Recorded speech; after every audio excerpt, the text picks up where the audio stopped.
Tonight, you will see exactly why Ebenezer Scrooge's greatest danger wasn't his greed, it was the mistake of trying to bury his own past. In 1843, Charles Dickens didn't just write a holiday story, he wrote a psychological survival guide. While most see A Christmas Carol as a simple tale of a mean old man, the original text reveals a much darker truth about how our forgotten memories can become our literal hauntings. But why did the first ghost have to be the one from his childhood? And what is the hidden warning Dickens left in the description of the ghost of Christmas past that modern movies always seem to ignore? As we unravel the shadows of Scrooge's life, our soothing narration and melatonin-friendly red light visuals are designed to guide your mind into a state of total relaxation and deep sleep. Before we step into the cold London fog of the 19th century, please hit the like button and comment, Scrooge, to help others find this path to rest. If you find peace in the intersection of classic literature and deep sleep, subscribe and join our community. The clock is striking midnight. Let us begin. Stave 1. Marley's Ghost. Marley was dead, to begin with. There is no doubt whatever about that. The register of his burial was signed by the clergyman, the clerk, the undertaker, and the chief mourner. Scrooge signed it. And Scrooge's name was respected at the exchange for anything he chose to put his hand to. Old Marley was as dead as a doornail. Mind you, I don't mean to say that I know, of my own knowledge, what there is particularly dead about a doornail. I might have been inclined myself to regard a coffin nail as the deadest piece of hardware in the trade. But the wisdom of our ancestors is in the simile, and my unhallowed hands shall not disturb it, or the country's done for. You will therefore permit me to repeat emphatically that Marley was as dead as a doornail. Scrooge knew he was dead? Of course he did. How could it be otherwise? Scrooge and he were partners for more years than I can count.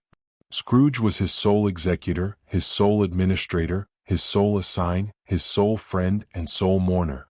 And even Scrooge was not so dreadfully cut up by the sad event, but that he was an excellent man of business on the very day of the funeral, and solemnized it with an undoubted bargain. The mention of Marley's funeral brings me back to the point I started from. There is no doubt that Marley was dead.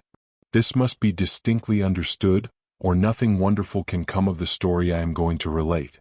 If we were not perfectly convinced that Hamlet's father died before the play began, there would be nothing more remarkable in his taking a stroll at night, in an easterly wind, upon his own ramparts, than there would be in any other middle-aged gentleman turning out after dark in a breezy spot, say St. Paul's churchyard, literally to astonish his son's weak mind. Scrooge never painted out old Marley's name. There it stood years afterward above the warehouse door, Scrooge and Marley. The firm was known as Scrooge and Marley. Sometimes people new to the business called Scrooge and sometimes Marley, but he answered to both names. It was all the same to him. Oh, but he was a tight-fisted hand at the grindstone, Scrooge. A squeezing, wrenching, grasping, scraping, clutching, covetous old sinner. He was hard and sharp as flint, from which no steel had ever struck out generous fire. He was secret, self-contained, and as solitary as an oyster.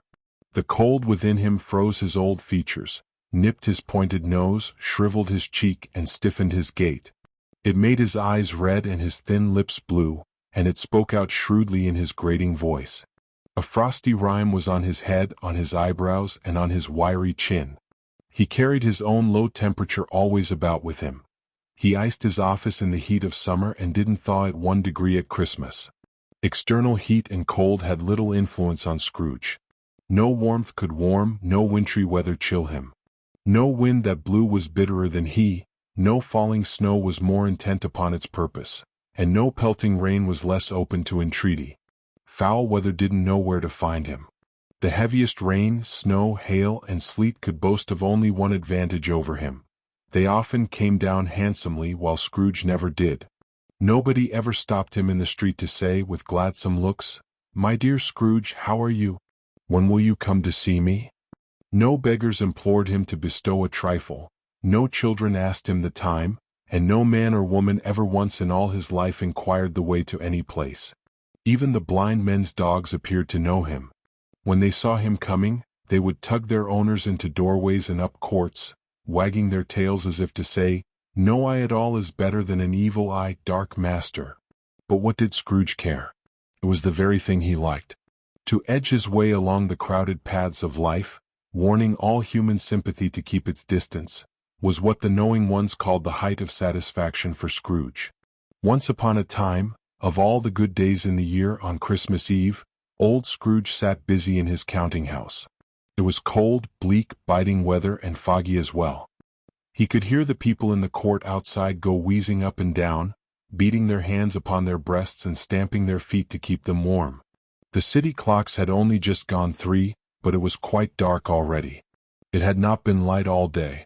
Candles were flaring in the windows of the neighboring offices like ruddy smears upon the thick brown air. The fog came pouring in at every chink and keyhole, and was so dense that although the court was narrow, the houses opposite were mere phantoms. To see the dingy cloud drooping down, obscuring everything, one might have thought that nature lived nearby and was brewing a storm on a large scale. The door of Scrooge's counting house was open so he might keep his eye upon his clerk, who, in a dismal little cell beyond, a sort of tank, was copying letters. Scrooge had a very small fire, but the clerk's fire was so much smaller that it looked like a single coal. He couldn't replenish it, for Scrooge kept the coal box in his own room. Surely as the clerk came in with the shovel, the master predicted that it would be necessary for them to part. Therefore the clerk put on his white comforter and tried to warm himself at the candle, an effort in which he failed. "A Merry Christmas, Uncle." "God save you," cried a cheerful voice. It was the voice of Scrooge's nephew, who came upon him so quickly that this was the first sign of his approach. "Bah," said Scrooge. "Humbug." The nephew had so heated himself with rapid walking in the fog and frost that he was all in a glow. His face was ruddy and handsome, his eyes sparkled, and his breath smoked in the air. "Christmas a humbug, Uncle?" said the nephew. "You don't mean that, I am sure?" "I do," said Scrooge. "Merry Christmas. What right have you to be merry? What reason have you to be merry? You're poor enough." "Come then," returned the nephew gaily. "What right have you to be dismal? What reason have you to be morose? You're rich enough." Scrooge, having no better answer ready on the spur of the moment, said, "Bah," again, followed by another humbug. "Don't be cross, Uncle," said the nephew. "What else can I be," returned the uncle, "when I live in such a world of fools as this? Merry Christmas. Out upon Merry Christmas. What's Christmas time to you but a time for paying bills without money? A time for finding yourself a year older but not an hour richer. A time for balancing your books and having every item in them presented against you after 12 months. If I could work my will," Scrooge said indignantly, "every idiot who goes about with Merry Christmas on his lips should be boiled with his own pudding and buried with a stake of holly through his heart. He should." "Uncle," pleaded the nephew. "Nephew," returned the uncle sternly, "keep Christmas in your own way and let me keep it in mine." "Keep it," repeated Scrooge's nephew. "But you don't keep it." "Let me leave it alone then," said Scrooge. "Much good may it do you. Much good it has ever done you. There are many things from which I might have derived good, by which I have not profited, I dare say," returned the nephew. "Christmas among them. But I have always thought of Christmas time as a good time, a kind, forgiving, charitable, pleasant time. Apart from the reverence due to its sacred name, it is the only time I know of when men and women seem to open their shut-up hearts freely. They think of people below them as if they really were fellow passengers to the grave, and not another race of creatures bound on different journeys. And therefore, Uncle, though it has never put a scrap of gold or silver in my pocket, I believe that it has done me good, and will do me good, and I say, God bless it." The clerk in the tank involuntarily applauded. Becoming immediately aware of the impropriety, he poked the fire and extinguished the last frail spark forever. "Let me hear another sound from you," said Scrooge, "and you'll keep your Christmas by losing your position. You're quite a powerful speaker, sir," he added, turning to his nephew. "I wonder why you don't go into Parliament. Don't be angry, Uncle. Come, dine with us tomorrow." Scrooge said that he would see him. Yes, indeed he did. He used the full strength of the expression, and said he would see him in the depths of hell first. "But why?" cried Scrooge's nephew. "Why? "Why did you get married?" said Scrooge. "Because I fell in love." "Because you fell in love," growled Scrooge, as if that were the only thing in the world more ridiculous than a Merry Christmas. "Good afternoon." "Nay, uncle, but you never came to see me before that happened. Why give it as a reason for not coming now?" "Good afternoon," said Scrooge. "I want nothing from you, I ask nothing of you. Why cannot we be friends?"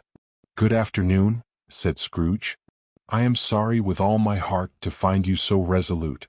We have never had any quarrel to which I have been a party. But I have made the trial in homage to Christmas, and I'll keep my Christmas humor to the last. So, Merry Christmas, uncle." "Good afternoon," said Scrooge. "And a Happy New Year." "Good afternoon," said Scrooge. His nephew left the room without an angry word. He stopped at the outer door to bestow the greetings of the season on the clerk, who, cold as he was warmer than Scrooge, for he returned them cordially. "There's another fellow," muttered Scrooge, overhearing him. "My clerk, with 15 shillings a week and a wife and family, talking about a Merry Christmas. I'll retire to an asylum." This lunatic, in letting Scrooge's nephew out, had let 2 other people in. They were portly gentlemen, pleasant to behold, and now stood with their hats off in Scrooge's office. They had books and papers in their hands and bowed to him. "Scrooge and Marley's, I believe," said one of the gentlemen, referring to his list. "Have I the pleasure of addressing Mr. Scrooge or Mr. Marley?" "Mr. Marley has been dead these 7 years," Scrooge replied. "He died 7 years ago this very night. We have no doubt his generosity is well represented by his surviving partner," said the gentleman, presenting his credentials. It certainly was, for they had been 2 kindred spirits. At the word generosity, Scrooge frowned, shook his head, and handed the credentials back. "At this festive season of the year, Mr. Scrooge," said the gentleman, taking up a pen, "it is more than usually desirable that we should make some slight provision for the poor and destitute, who suffer greatly at the present time. Many thousands are in need of common necessaries, hundreds of thousands are in want of common comforts, sir." "Are there no prisons?" asked Scrooge. "Plenty of prisons," said the gentleman, laying down the pen again. "And the union workhouses?" demanded Scrooge. "Are they still in operation?" "They are." "Still," returned the gentleman. "I wish I could say they were not." "The treadmill and the poor law are in full vigor then?" said Scrooge. "Both very busy, sir." "Oh, I was afraid, from what you said at first, that something had occurred to stop them in their useful course," said Scrooge. "I'm very glad to hear it. Under the impression that they scarcely furnish Christian cheer of mind or body to the multitude," returned the gentleman, "a few of us are endeavoring to raise a fund to buy the poor some meat and drink and means of warmth. We choose this time because it is a time, of all others, when want is keenly felt and abundance rejoices. What shall I put you down for?" "Nothing," Scrooge replied. "You wish to be anonymous?" "I wish to be left alone," said Scrooge. "Since you ask me what I wish, gentlemen, that is my answer. I don't make merry myself at Christmas, and I can't afford to make idle people merry. I help to support the establishments I have mentioned. They cost enough, and those who are badly off must go there. Many can't go there, and many would rather die." "If they would rather die," said Scrooge, "they had better do it and decrease the surplus population. Besides, excuse me, I don't know that for a fact." "But you might know it," observed the gentleman. "It's not my business," Scrooge returned. "It's enough for a man to understand his own business, and not to interfere with other people's. Mine occupies me constantly. Good afternoon, gentlemen." Seeing clearly that it would be useless to pursue their point, the gentleman withdrew. Scrooge resumed his labors with an improved opinion of himself, and in a more facetious temper than was usual for him. Meanwhile, the fog and darkness thickened so much that people ran about with flaring torches, offering to go before horses and carriages to lead the way. The ancient tower of a church, whose gruff old bell was always peeping slyly down at Scrooge, became invisible. It struck the hours and quarters in the clouds, with tremulous vibrations afterward, as if its teeth were chattering in its frozen head. The cold became intense.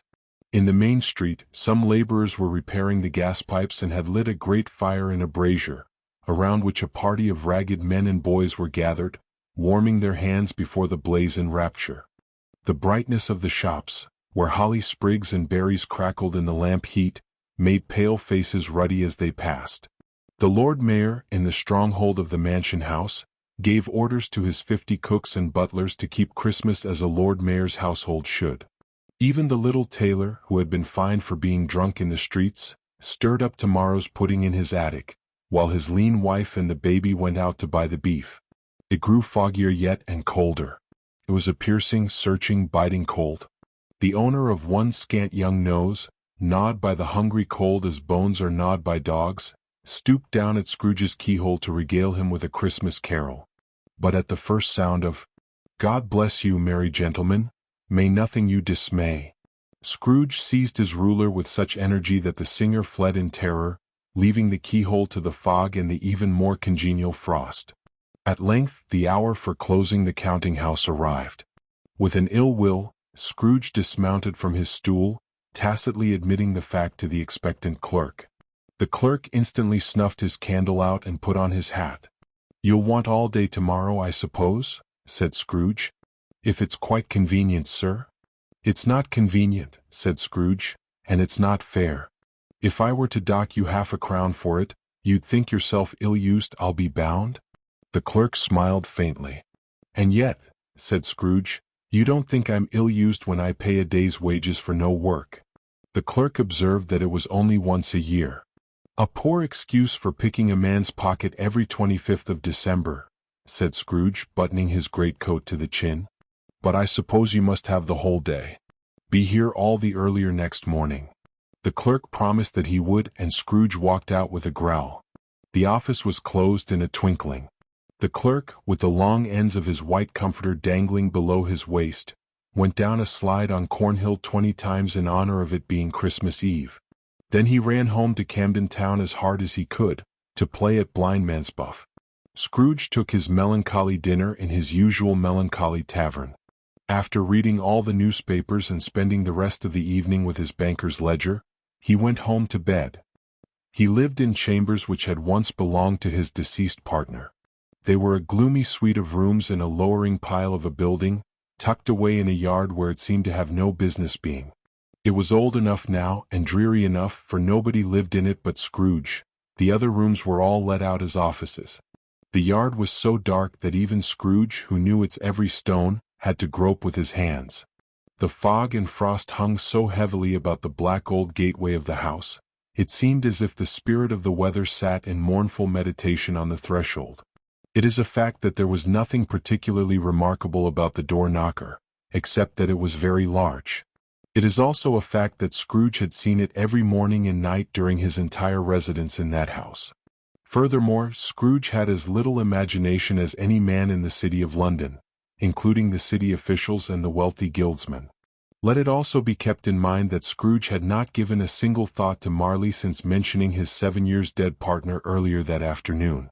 And then, let anyone explain how it happened that Scrooge, as he put his key into the lock, saw in the knocker, without any gradual change, not a knocker but Marley's face. Marley's face. It was not hidden in an impenetrable shadow like the other objects in the yard. It had a dismal light about it, like a decaying lobster in a dark cellar. It was not angry or ferocious, but looked at Scrooge just as Marley used to, with ghostly spectacles turned up on its ghostly forehead. The hair stirred strangely as if by breath or hot air. Though the eyes were wide open, they were perfectly motionless. That, combined with its pale, ghostly color, made it horrible. Yet the horror seemed beyond the face's control, rather than a part of its own expression. As Scrooge looked fixedly at this phenomenon, it became a knocker again. To say that he was not startled, or that his blood did not feel a terrible sensation he hadn't known since childhood, would be untrue. But he put his hand upon the key he had let go of, turned it sturdily, walked in, and lit his candle. He did pause for a moment of hesitation before he shut the door. He looked cautiously behind it first, half expecting to see Marley's pigtail sticking out into the hall. But there was nothing on the back of the door except the screws and nuts that held the knocker on. He said, "Pooh, pooh," and closed it with a bang. The sound echoed through the house like thunder. Every room above, and every cask in the wine merchant's cellars below seemed to have its own separate echo. Scrooge was not a man to be frightened by echoes. He fastened the door and walked across the hall and up the stairs, slowly trimming his candle as he went. You might hear people talk of driving a large carriage up a good old flight of stairs, but you could have driven a hearse up that staircase sideways with room to spare. There was plenty of width for it, which is perhaps why Scrooge thought he saw a ghostly hearse moving before him in the gloom. The few gas lamps from the street didn't light the entry well, so it was quite dark even with Scrooge's candle. Up Scrooge went, not caring a bit. Darkness is cheap and Scrooge liked it. But before he shut his heavy door, he walked through his rooms to see that all was right. He had just enough memory of that face to want to be sure. Sitting room, bedroom, storage room. All were as they should be. Nobody under the table, nobody under the sofa. A small fire was in the grate. His spoon and basin were ready. His little saucepan of gruel sat upon the stove, for Scrooge had a cold in his head. Nobody was under the bed. Nobody was in the closet. Nobody was in his dressing gown, which was hanging suspiciously against the wall. The storage room was as usual. An old fireguard, old shoes, 2 fish baskets, a 3-legged stand, and a poker. Quite satisfied, he closed his door and locked himself in. He even double-locked it, which was not his custom. Safe against surprise, he took off his necktie, put on his dressing gown, slippers, and nightcap, and sat down before the fire to take his gruel. It was a very low fire indeed, nothing for such a bitter night. He was forced to sit close to it, brooding over the embers, before he could feel the least warmth from such a handful of fuel. The fireplace was an old one, built by some Dutch merchant long ago. It was paved all round with quaint Dutch tiles designed to illustrate stories from the Bible. There were Cains and Abels, Pharaoh's daughters and queens of Sheba. There were angelic messengers descending through the air on clouds like feather beds, and apostles putting to sea in small boats.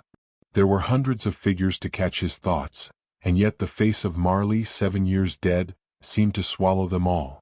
If each smooth tile had been blank at first, his disjointed thoughts would have shaped Marley's head on every one. "Humbug," said Scrooge, and he walked across the room. After several turns he sat down again. As he leaned back in his chair, his glance happened to rest upon a bell, a disused bell that hung in the room. It was connected to a chamber on the highest floor of the building for some forgotten purpose. With great astonishment and a strange, inexplicable dread, he saw this bell begin to swing. It swung so softly at first that it scarcely made a sound, but soon it rang out loudly, and then every bell in the house began to ring. This might have lasted a minute, but it felt like an hour. The bells ceased as they had begun, all at once. They were followed by a clanking noise from deep below, as if someone were dragging a heavy chain over the barrels in the wine merchant's cellar. Scrooge then remembered hearing that ghosts in haunted houses were described as dragging chains. The cellar door flew open with a booming sound. He heard the noise grow louder on the floors below, then coming up the stairs, then heading straight toward his door. "It's humbug still," said Scrooge. "I won't believe it." His color changed, however, when the sound came through the heavy door without a pause and passed into the room before his eyes. As it entered, the dying flame leaped up as if it cried, "I know him! Marley's ghost," and then it fell again. The same face, the very same.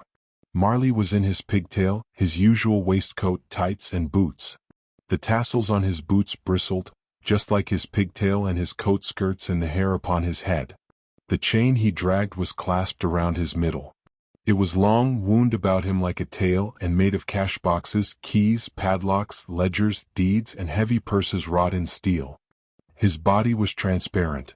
As Scrooge looked through his waistcoat, he could see the 2 buttons on the back of his coat. Scrooge had often heard it said that Marley had no heart, but he had never believed it until now. No, nor did he believe it even now. Though he looked the phantom through and saw it standing before him, though he felt the chilling influence of its death-cold eyes and noticed the texture of the folded cloth bound around its head and chin, he was still incredulous. He fought against his senses. "What do you want with me?" Scrooge asked, as caustic and cold as ever. "Much." It was Marley's voice without a doubt. "Who are you?" "Ask me who I was." "Who were you then?" Scrooge said, raising his voice. "You're quite particular for a ghost. In life I was your partner, Jacob Marley." Can you sit down?" asked Scrooge, looking doubtfully at him. "I can." "Do it then." Scrooge asked because he didn't know if a ghost so transparent could actually sit in a chair. He felt that if it were impossible, it might lead to an embarrassing explanation. But the ghost sat down on the opposite side of the fireplace as if he were quite used to it. "You don't believe in me?" observed the ghost. "I don't," said Scrooge. "What evidence would you have of my reality beyond that of your senses?" "I don't know," said Scrooge. "Why do you doubt your senses?" "Because," said Scrooge, "a little thing affects them. A slight stomach upset makes them cheat. You may be an undigested bit of beef, a blot of mustard, a crumb of cheese, or a fragment of an underdone potato. There's more of gravy than of grave about you, whatever you are." Scrooge was not in the habit of making jokes, nor did he feel playful. The truth was that he tried to be smart to distract himself and keep down his terror, for the specter's voice disturbed the very marrow in his bones. To sit staring at those fixed, glazed eyes in silence would be his undoing. There was something awful, too, in the spirit's atmosphere. Scrooge could not feel it himself, but the ghost's hair and clothes were agitated as if by the hot vapor from an oven. "You see this toothpick?" said Scrooge, returning to the attack. He wished to divert the vision's stony gaze from himself, even for a second. "I do," replied the ghost. "You are not looking at it," said Scrooge. "But I see it nonetheless," said the ghost. "Well?" Scrooge returned. "I have only to swallow this, and be haunted for the rest of my days by a legion of goblins of my own creation. Humbug, I tell you. Humbug." At this, the spirit raised a frightful cry and shook its chain with such a dismal and appalling noise that Scrooge gripped his chair to keep from falling in a faint. But his horror was even greater when the phantom took off the bandage from its head, as if it were too warm to wear indoors, and its lower jaw dropped down upon its breast. Scrooge fell upon his knees and clasped his hands before his face. "Mercy," he said. "Dreadful apparition, why do you trouble me?" "Man of the worldly mind," replied the ghost, "do you believe in me or not?" "I do," said Scrooge. "I must. But why do spirits walk the earth, and why do they come to me?" "It is required of every man," the ghost returned, "that the spirit within him should walk among his fellow men and travel far and wide. If that spirit does not go forth in life, it is condemned to do so after death. It is doomed to wander through the world, oh, woe is me, and witness what it cannot share, but might have turned to happiness on earth." Again the spectre raised a cry and wrung its shadowy hands. "You are chained?" said Scrooge, trembling. "Tell me why." "I wear the chain I forged in life," replied the ghost. "I made it link by link and yard by yard. I put it on of my own free will, and of my own free will I wore it. Is this pattern strange to you?" Scrooge trembled more and more. "Or would you know," the ghost continued, "the weight and length of the strong coil you bear yourself? It was as heavy and as long as this 7 Christmas Eves ago. You have labored on it since. It is a massive chain." Scrooge glanced at him on the floor, expecting to see 50 yards of iron cable surrounding him, but he could see nothing. "Jacob," he said imploringly. "Old Jacob Marley, tell me more. Speak comfort to me, Jacob." "I have none to give," the ghost replied. "It comes from other regions and is granted by other ministers to other kinds of men. Nor can I tell you all I wish. Only a little more is permitted to me. I cannot rest, I cannot stay, I cannot linger anywhere. In life, my spirit never walked beyond our counting-house. Mark me, it never roved beyond the narrow limits of our money-changing hole. Now weary journeys lie before me." It was a habit with Scrooge, whenever he became thoughtful, to put his hands in his pockets. Pondering what the ghost had said, he did so now, though he remained on his knees with his eyes downcast. "You must have been very slow about it, Jacob," Scrooge observed in a businesslike manner. "Slow," the ghost repeated. 7 years dead," mused Scrooge. "And traveling all the time." "The whole time," said the ghost. "No rest, no peace. Only the incessant torture of remorse." "You travel fast?" said Scrooge. "On the wings of the wind," replied the ghost. "You might have covered a great deal of ground in 7 years," said Scrooge. The ghost, hearing this, set up another cry and clanked its chain so hideously that the authorities would have been justified in arresting it for a nuisance. "Oh, captive, bound and double-ironed," cried the phantom. "Not to know that ages of incessant labor by immortal creatures must pass before the good in this world is fully developed. Not to know that any Christian spirit, working kindly in its little sphere, will find its mortal life too short for its vast means of usefulness. Not to know that no amount of regret can make amends for one life's opportunity misused. Yet such was I. Oh, such was I." "But you were always a good man of business, Jacob," faltered Scrooge, who now began to apply this to himself. "Business!" cried the ghost, wringing its hands again. "Mankind was my business. The common welfare was my business. Charity, mercy, and benevolence were all my business. The dealings of my trade were but a drop of water in the vast ocean of my business." It held up its chain at arm's length, as if that were the cause of all its grief, and flung it heavily upon the ground again. "At this time of the rolling year," the spectre said, "I suffer most. Why did I walk through crowds of fellow beings with my eyes turned down? Why did I never raise them to that blessed star which led the wise men to a poor stable? Were there no poor homes to which its light would have led me?" Scrooge was very dismayed to hear the spectre speaking this way and began to shake. "Hear me," cried the ghost. "My time is nearly gone." "I will," said Scrooge. "But don't be hard on me. Don't be flowery, Jacob. Pray. How it is that I appear before you in a shape you can see, I may not tell. I have sat invisible beside you many and many times a day. It was not an agreeable idea." Scrooge shivered and wiped the sweat from his brow.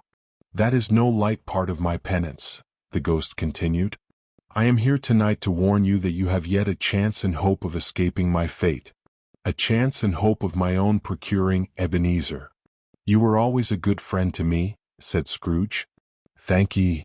"You will be haunted," resumed the ghost, "by 3 spirits." Scrooge's face fell almost as low as the ghost's had done.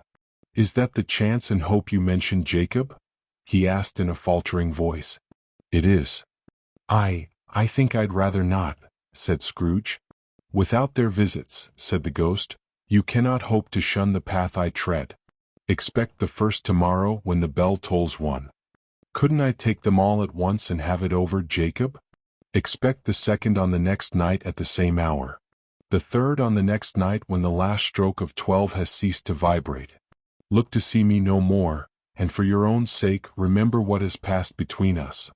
When it had said these words, the spectre took its bandage from the table and bound it around its head as before.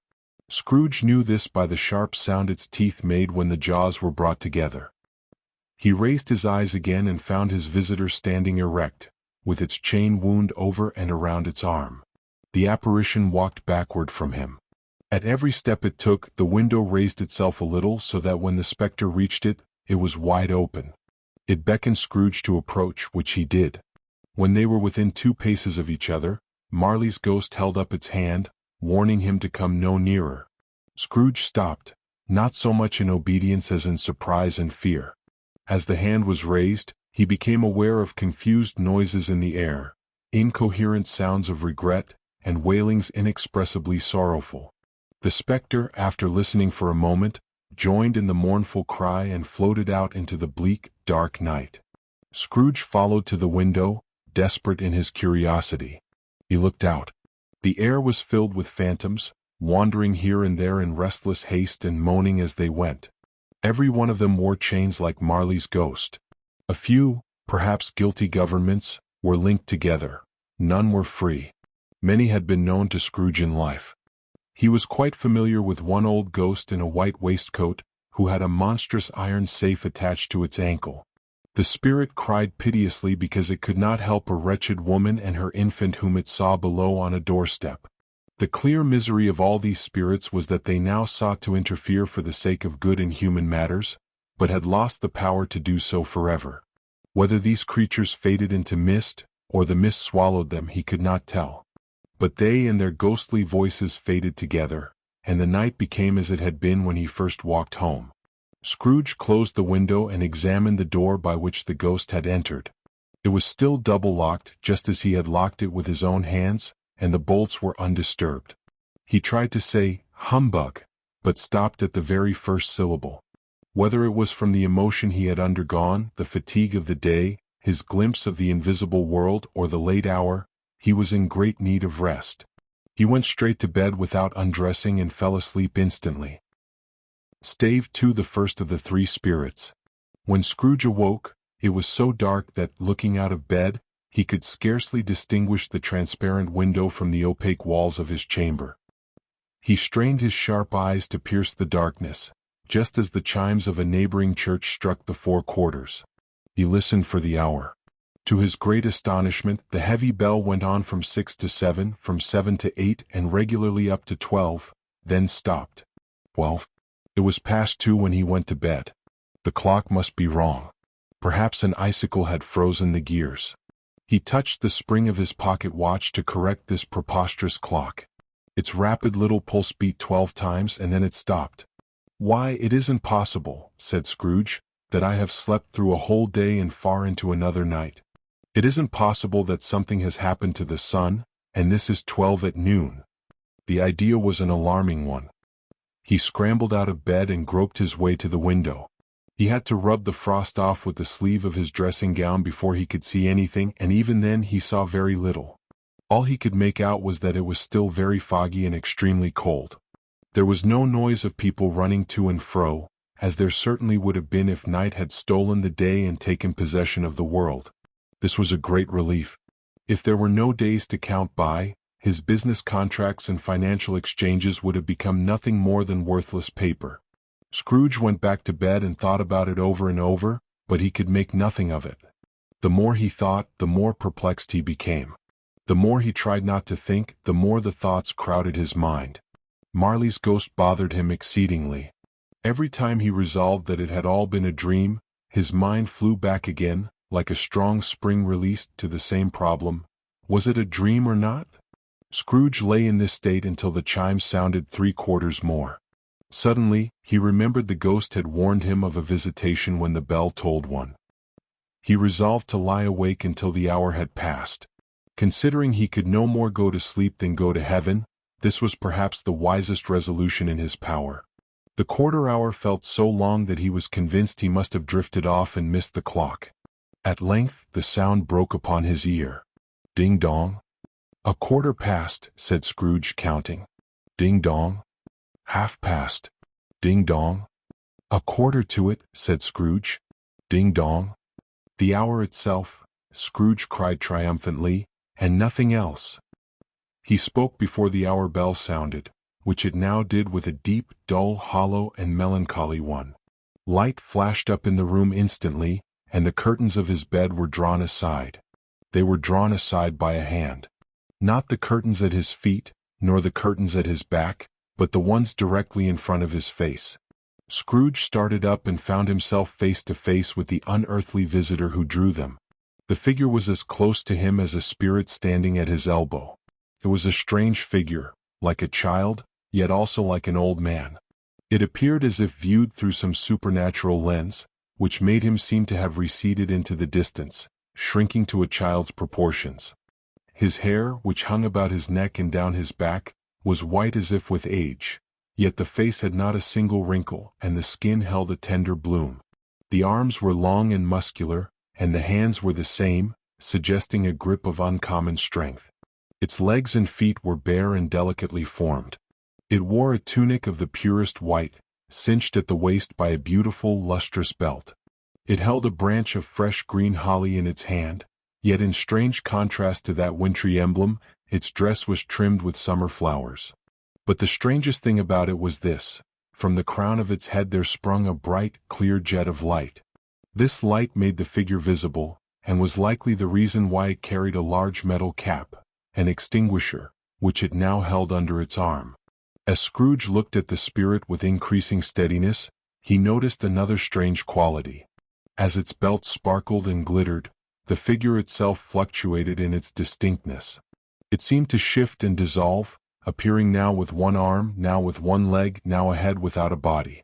Then, in an instant, it would be itself again, distinct and clear as ever. "Are you the spirit, sir, whose coming was foretold to me?" asked Scrooge. "I am." The voice was soft and gentle. It was singularly low, as if it came from a great distance instead of being close beside him. "Who and what are you?" Scrooge demanded. "I am the ghost of Christmas past." "Long past?" inquired Scrooge, noticing its small stature. "No, your past." Scrooge felt a sudden, strange desire to see the spirit in its cap and begged it to cover its head. "What?" exclaimed the ghost. "Would you so soon put out the light I give with your worldly hands? Is it not enough that your own passions created this cap, forcing me to wear it low upon my brow for all these years?" Scrooge reverently claimed he had no intention to offend. He then made bold to inquire what business brought the spirit there. "Your welfare," said the ghost. Scrooge expressed himself much obliged, but he could not help thinking that a night of unbroken rest would have been more helpful to that end. The spirit must have heard his thoughts, for it said immediately, "Your reclamation, then. Take heed." It reached out its strong hand and clasped him gently by the arm. "Rise, and walk with me." It would have been in vain for Scrooge to plead that the weather was too cold for a walk, that the bed was warm and the temperature was far below freezing, or that he was wearing only his slippers, dressing gown, and nightcap. The grasp, though gentle as a woman's hand, was not to be resisted. Scrooge rose, but seeing that the spirit was heading toward the window, he clasped his robe in fear. "I am a mortal," Scrooge remonstrated, "and liable to fall." "Bear but a touch of my hand there," said the spirit, laying it upon his heart, "and you shall be upheld in more than this." As the words were spoken, they passed through the wall and stood upon an open country road. The city had entirely vanished. The darkness and the mist had gone with it, replaced by a clear, cold winter day with snow upon the ground. "Good heaven!" said Scrooge, clasping his hands as he looked about. "I was raised in this place. I was a boy here." The spirit gazed upon him mildly. Its gentle touch still seemed to linger on the old man's heart. Scrooge became conscious of 1,000 odors floating in the air, each one connected with thoughts, hopes, and joys long, long forgotten. "Your lip is trembling," said the ghost. "And what is that upon your cheek?" Scrooge muttered, with a sudden catch in his voice, that it was a pimple, and begged the ghost to lead him on. "You remember the way?" inquired the spirit. "Remember it?" cried Scrooge with fervor. "I could walk it blindfolded." "Strange to have forgotten it for so many years," observed the ghost. "Let us go on." They walked along the road, Scrooge recognizing every gate, post, and tree, until a little market town appeared in the distance. They saw shaggy ponies trotting toward them with boys upon their backs, calling out to others in carts driven by farmers. All these boys were in great spirits, shouting to each other until the broad fields were so full of merry music that the crisp air seemed to laugh. "These are but shadows of the things that have been," said the ghost. "They have no consciousness of us." As the cheerful travelers came near, Scrooge knew and named every one of them. He rejoiced beyond all bounds to see them. Why did his cold eye glisten and his heart leap as they went past? Why was he filled with gladness when he heard them wish each other a Merry Christmas as they parted for their homes? What was Merry Christmas to Scrooge? What good has it ever done to him? "The school is not quite deserted," said the ghost.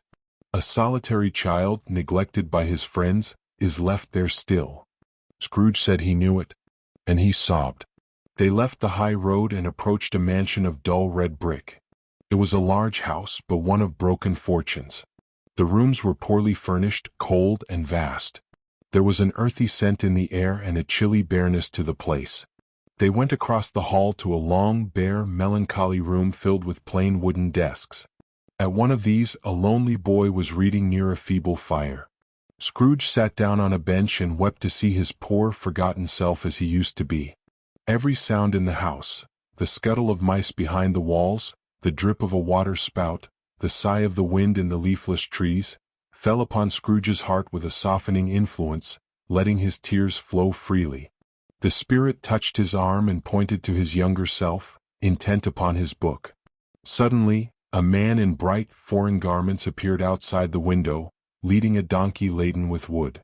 "Why, it's Ali Baba!" Scrooge exclaimed in ecstasy. It's dear old honest Ali Baba. Yes, I know. One Christmas time, when that solitary child was left here all alone, he came just like that. Poor boy. Scrooge continued to call out the names of the characters from his childhood stories, Valentine, Orson, and Robinson Crusoe, with an excitement that would have baffled his business associates in the city. Then, with a sudden shift in mood, he looked at his former self and said in pity, "Poor boy," and cried again. "I wish," Scrooge muttered, putting his hand in his pocket after drying his eyes, "but it's too late now." "What is the matter?" asked the spirit. "Nothing," said Scrooge. "Nothing. There was a boy singing a Christmas carol at my door last night. I should have given him something. That's all." The ghost smiled thoughtfully and waved its hand. "Let us see another Christmas." At these words, Scrooge's former self grew larger, and the room became a little darker and more dilapidated. The panels shrunk, the windows cracked, and plaster fell from the ceiling. Scrooge knew only that it was correct, that everything had happened exactly this way, and that there he was, alone again, while all the other boys had gone home for the holidays. He was not reading now but walking up and down despairingly. The door opened and a little girl much younger than the boy came darting in. She threw her arms around his neck and kissed him, calling him her dear, dear brother. "I have come to bring you home," said the child, clapping her hands and laughing. "To bring you home, home, home." "Home, little fan?" the boy asked. "Yes," said the child, brimful of glee. "Home for good. Father is so much kinder than he used to be. He spoke so gently to me one night that I was not afraid to ask him once more if you might come home. And he said yes. He sent me in a coach to bring you. And you are to be a man, and never to come back to this place again." "You are quite a woman, little fan," the boy exclaimed. She laughed and tried to touch his head, but being too small, she stood on tiptoe to embrace him. Then she began to drag him toward the door in her childish eagerness. A terrible voice in the hall cried, "Bring down Master Scrooge's trunk." The schoolmaster appeared, glaring at Master Scrooge with a ferocious sort of kindness. He led them into a cold parlor, where he provided them with a decanter of light wine and a block of heavy cake. After Master Scrooge's trunk was tied to the top of the carriage, the children said goodbye and drove away, the wheels dashing snow from the evergreen leaves like spray. "Always a delicate creature whom a breath might have withered," said the ghost. "But she had a large heart." "So she had," cried Scrooge. "You are right, spirit. I will not deny it." "She died a woman," said the ghost, "and had, I believe, children." "One child," Scrooge returned. "True," said the ghost. "Your nephew." Scrooge seemed uneasy and answered briefly, "Yes." Although they had only just left the school, they were now in the busy streets of a city. It was evening and the shops were brightly lit for Christmas. The ghost stopped at a certain warehouse door and asked Scrooge if he knew it.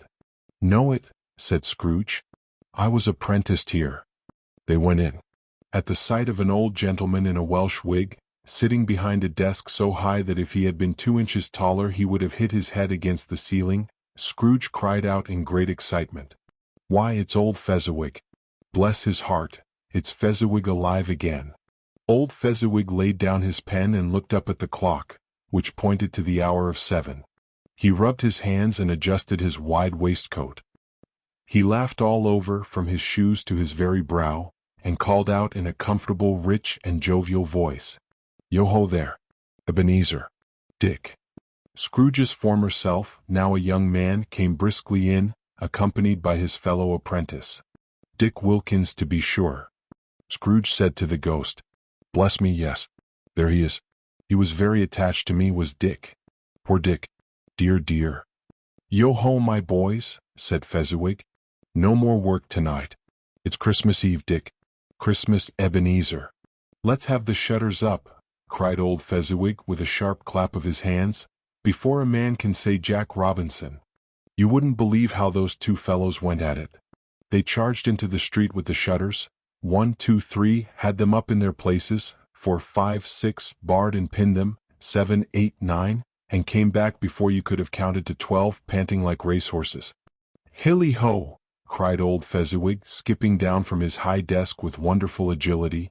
"Clear away, my lads, and let's have lots of room here. Illy-ho, Dick. Chirrup, Ebenezer. Clear away. There was nothing they wouldn't or couldn't have cleared away with old Fezziwig looking on. It was done in a minute. Every movable object was packed off as if it were gone forever. The floor was swept and watered, the lamps were trimmed, and fuel was heaped upon the fire. The warehouse became as snug, warm, and bright a ballroom as you could desire to see on a winter's night. In came a fiddler with a music book. He went up to the high desk and made an orchestra of it, tuning his instrument with a sound like 50 stomachaches. In came Mrs. Fezziwig, one vast, substantial smile. In came the 3 Miss Fezziwigs, beaming and lovable. In came the 6 young men whose hearts they broke. In came all the employees, the housemaid with her cousin the baker, and the cook with her brother's friend the milkman. They all came, one after another, some shyly, some boldly, some gracefully, some awkwardly. Away they all went, 20 couples at once, dancing round and round in affectionate groups. When the dance ended, old Fezziwig clapped his hands and cried, "Well done!" And the fiddler plunged his hot face into a pot of beer provided for that purpose. But scorning rest, the fiddler began again immediately, as if he were a brand new man resolved to play until he perished. There were more dances and games and more dances. There was cake and warm spiced wine, and a great piece of cold roast beef, mince pies, and plenty of beer. But the great moment of the evening came after the feast, when the fiddler struck up a traditional tune. Then old Fezziwig stood out to dance with Mrs. Fezziwig. They were the top couple, with more than 20 pairs of partners following them, people who truly knew how to dance and had no intention of merely walking. Old Fezziwig was a match for them all, and so was his wife. She was worthy to be his partner in every sense. A positive light appeared to shine from Fezziwig's legs. They glowed like moons through every part of the dance. When they had gone through every step, the advance and retreat, the bows and curtsies, Fezziwig finished with a leap so deft that he appeared to wink with his legs, landing on his feet again without a stagger. When the clock struck 11, the ball broke up. Mr. and Mrs. Fezziwig took their places on either side of the door, shaking hands with every person and wishing them a Merry Christmas. When everyone had left but the 2 apprentices, they did the same for them. The cheerful voices died away, and the young men went to their beds, which were tucked under a counter in the back of the shop. During this entire time, Scrooge had acted like a man who had lost his wits. His heart and soul were in the scene. He remembered everything, enjoyed everything, and felt the strangest agitation. It was only now, as the bright faces of his younger self and Dick faded, that he remembered the ghost. He became aware that the spirit was looking full upon him, while the light upon its head burnt very clear. "A small matter," said the ghost, "to make these silly folks so full of gratitude." "Small?" echoed Scrooge. The spirit signed for him to listen to the 2 apprentices, who were pouring out their hearts in praise of Fezziwig. When they were finished, the spirit said, "Is it not? He has spent but a few pounds of your mortal money, 3 or 4 perhaps. Is that so much that he deserves this praise?" "It isn't that," said Scrooge, heated by the remark and speaking like his former self. "It isn't that, spirit. He has the power to make us happy or unhappy, to make our service light or burdensome. Even if his power lies only in words and looks, in things so slight that they cannot be added up, what then? The happiness he gives is as great as if it cost a fortune." He felt the spirit's glance and stopped. "What is the matter?" asked the ghost. "Nothing in particular," said Scrooge. "Something, I think?" the ghost insisted. "No," said Scrooge. "No. I should just like to be able to say a word or 2 to my clerk right now. That's all." His former self turned down the lamps as he spoke, and Scrooge and the ghost stood once more in the open air. "My time grows short," observed the spirit. "Quick." Scrooge saw himself again. He was older now, a man in the prime of life. His face did not yet have the harsh lines of his later years, but it had begun to show signs of care and greed. There was an eager, restless motion in his eye, showing the passion that had taken root within him. He was not alone. He sat beside a fair young girl in a mourning dress. There were tears in her eyes, which sparkled in the light of the ghost. "It matters little," she said softly. "To you very little. Another idol has displaced me. If it can cheer and comfort you in the time to come as I would have tried to do, I have no reason to grieve. What idol has displaced you? He asked. A golden one. This is how the world treats us, he said. There is nothing it is harder on than poverty, yet nothing it condemns more severely than the pursuit of wealth. You fear the world too much, she answered gently. All your other hopes have merged into the hope of being beyond the reach of its poverty and shame. I have seen your nobler aspirations fall away, until the master passion, gain, engrosses you. What then? He retorted. Even if I have grown wiser, what then? I am not changed toward you. She shook her head. Our contract is an old one, she said. It was made when we were both poor and content to be so, until we could improve our fortune through patient industry. You are changed. When we made that promise, you were another man. I was a boy, he said impatiently. Your own heart tells you that you are not what you were, she returned. I am. That which promised happiness when we were one in heart now brings only misery.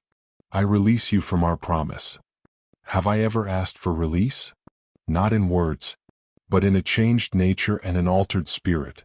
In everything that made my love valuable in your sight. If this promise had never been made, she asked, looking at him steadily, would you seek me out and try to win me now? No. He seemed to yield to the truth of this despite himself. I would gladly think otherwise if I could, she continued. But if you were free today, I cannot believe you would choose a girl with no fortune, you who weigh everything by profit. I release you. I do it with a full heart, for the love of the man you once were. She turned from him and spoke one last time. You may have pain in this, I hope you do for a brief time. But soon you will dismiss the memory of it as an unprofitable dream. May you be happy in the life you have chosen. She left him and they parted. Spirit, said Scrooge, show me no more. Take me home. Why do you delight in torturing me? One shadow more, exclaimed the ghost. No more, cried Scrooge. I don't wish to see it. But the relentless ghost took him by the arms and forced him to observe what happened next. They were in another room full of comfort. Near the fire sat a beautiful young girl, so like the one Scrooge had just seen that he believed it was the same, until he saw her, now a graceful mother, sitting opposite her daughter. The noise in the room was tumultuous. There were more children than Scrooge could count. Unlike a peaceful herd, they weren't 40 children acting like one. Instead, every child was acting like 40. The scene was uproarious, but no one seemed to care. The mother and daughter laughed heartily and enjoyed the chaos. Scrooge watched as the father came home, laden with Christmas toys and presents. He saw the children rush to greet him, diving into his pockets and pulling out brown paper parcels with shouts of delight. Scrooge looked on more attentively than ever as the master of the house sat down with his daughter and wife at the fireside. When Scrooge thought that such a child might have called him father, and been a springtime in the winter of his life, his vision grew dim with tears. Belle, said the husband, turning to his wife with a smile, I saw an old friend of yours this afternoon. Who was it? Guess. How can I? Oh, I know, she added, laughing. Mr. Scrooge. Mr. Scrooge it was. I passed his office window, and since he hadn't closed the shutters, I could see him inside. His partner, Marley, lies at the point of death, I hear. And there Scrooge sat, alone. Quite alone in the world, I believe. Spirit, said Scrooge in a broken voice, remove me from this place. I told you these were shadows of things that have been, said the ghost. Do not blame me for being what they are. Remove me. Scrooge exclaimed. I cannot bear it. He turned upon the ghost. Seeing that its face now seemed to hold fragments of all the faces it had shown him, he began to wrestle with it. Leave me. Take me back. Haunt me no longer. Scrooge observed that the light upon the spirit's head was burning high and bright. Dimly connecting that light with the ghost's influence over him, he seized the metal extinguisher cap. With a sudden motion, he pressed it down upon the spirit's head. The spirit dropped beneath it until the cap covered its entire form. But though Scrooge pressed down with all his force, he could not hide the light, which streamed from under the cap in a flood upon the ground. Scrooge felt exhausted and overcome by an irresistible drowsiness. He realized he was in his own bedroom. He gave the cap one last squeeze, his hand relaxed, and he barely had time to stumble to his bed before he sank into a heavy sleep. Stave 3, the second of the three spirits. Waking in the middle of a remarkably loud snore, Scrooge sat up in bed to gather his thoughts. He didn't need to be told that the bell was again about to strike one. He felt he had returned to consciousness at the perfect moment, specifically to meet the second messenger sent to him through Jacob Marley. When he began to wonder which of his bed curtains this new spectre would draw back, he became uncomfortably cold. To settle his nerves, he pulled them all aside with his own hands and lay back down, keeping a sharp lookout. He wanted to challenge the spirit the moment it appeared, rather than being taken by surprise. Scrooge felt ready for almost anything. He prepared himself for a wide range of strange appearances. He felt that nothing between a baby and a rhinoceros would have astonished him very much. However, while he was prepared for something, he was not prepared for anything. When the bell struck one and no shape appeared, he was seized with a violent fit of trembling. 5 minutes, 10 minutes, a quarter of an hour went by, yet nothing came. All this time, he lay in a blaze of ruddy light that had streamed onto his bed the moment the clock struck the hour. This light was more alarming than a dozen ghosts. He was powerless to understand what it meant and feared he might be on the verge of spontaneous combustion without even knowing it. At last, he began to think that the source of this ghostly light might be in the adjoining room. Once this idea took possession of his mind, he got up softly and shuffled in his slippers to the door. The moment his hand touched the lock, a strange voice called him by name and ordered him to enter. He obeyed. It was his own room, there was no doubt about that. But it had undergone a surprising transformation. The walls and ceiling were hung with so much living greenery that it looked like a perfect grove, with bright berries glistening from every part. The crisp leaves of holly, mistletoe, and ivy reflected the light like hundreds of little mirrors. A mighty fire roared up the chimney, such as that dull old hearth had never known in Scrooge's time or for many winters past.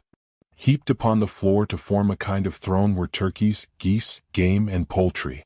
There were great joints of meat, suckling pigs, long wreaths of sausages, mince pies, plum puddings, and barrels of oysters. Red-hot chestnuts, juicy oranges, luscious pears, and immense cakes were piled high, alongside steaming bowls of punch that filled the room with delicious vapor. Sitting comfortably upon this couch of food was a jolly giant, glorious to see. He bore a glowing torch, shaped like a horn of plenty, and held it high to shed its light on Scrooge as he peeped round the door. "Come in," exclaimed the ghost. "Come in and know me better, man." Scrooge entered timidly and hung his head. He was not the stubborn man he had been. Though the spirit's eyes were clear and kind, Scrooge did not like to meet them. "I am the ghost of Christmas present," said the spirit. "Look upon me." Scrooge reverently did so. The spirit was clothed in a simple green robe bordered with white fur. The garment hung so loosely that its broad chest was bare, as if it disdained any concealment. Its feet were also bare, and on its head it wore only a holly wreath set with shining icicles. Its dark brown curls were long and free, matching its genial face, its sparkling eye, and its joyful air.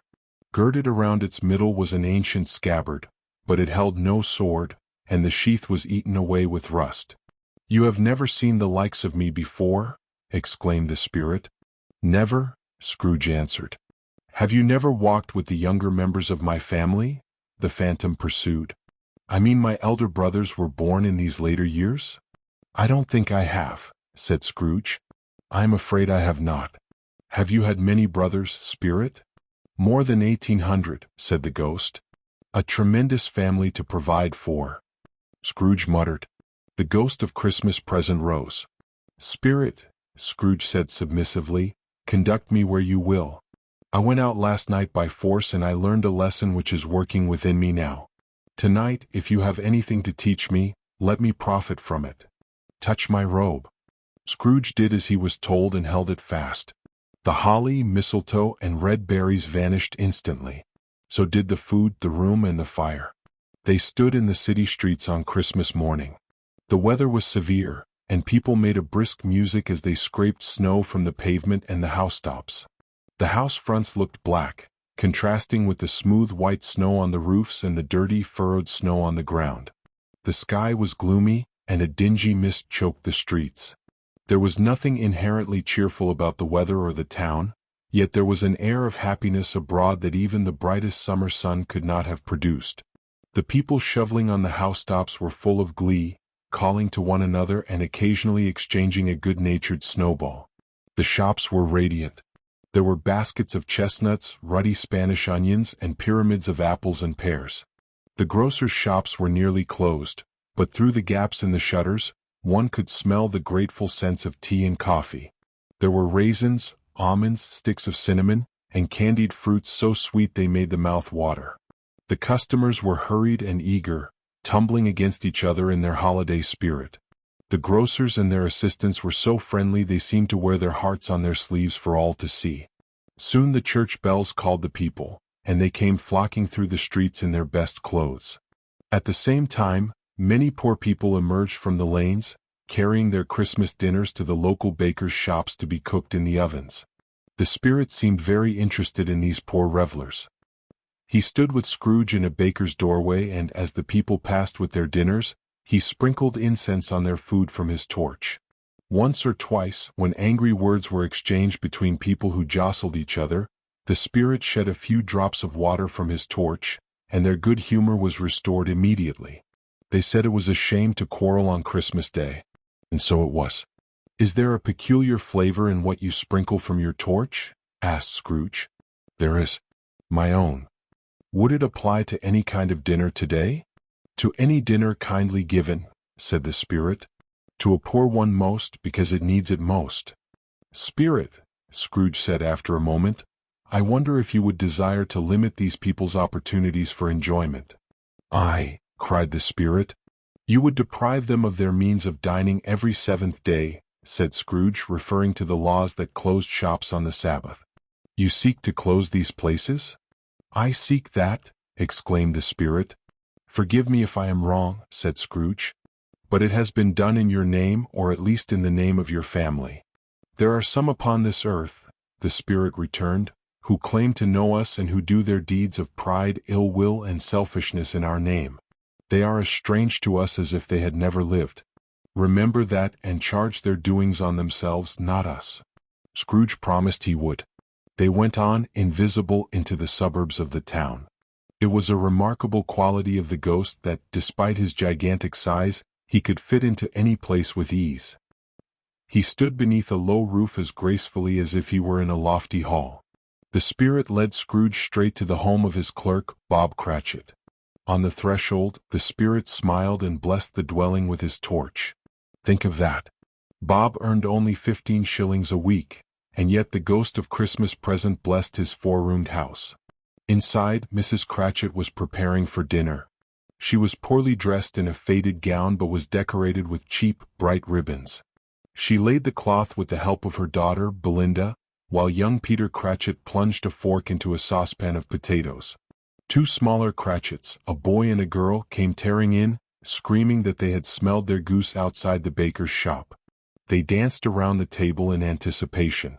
"Where is your father?" said Mrs. Cratchit. "And your brother, Tiny Tim? And Martha wasn't this late last Christmas?" "Here's Martha, Mother," said a girl, appearing at the door.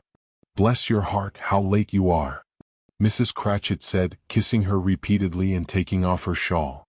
"We had a great deal of work to finish last night," Martha replied, "and had to clear away this morning." "Well, never mind as long as you are here," said her mother. "Sit down by the fire and get warm." "No, no. There's Father coming," cried the two young Cratchits. "Hide, Martha, hide." So Martha hid herself just as little Bob Cratchit came in.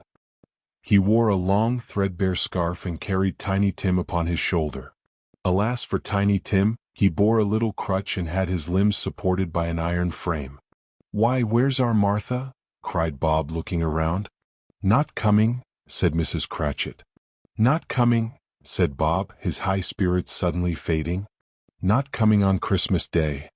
Martha didn't like to see him disappointed, even as a joke. She stepped out from behind the door and ran into his arms.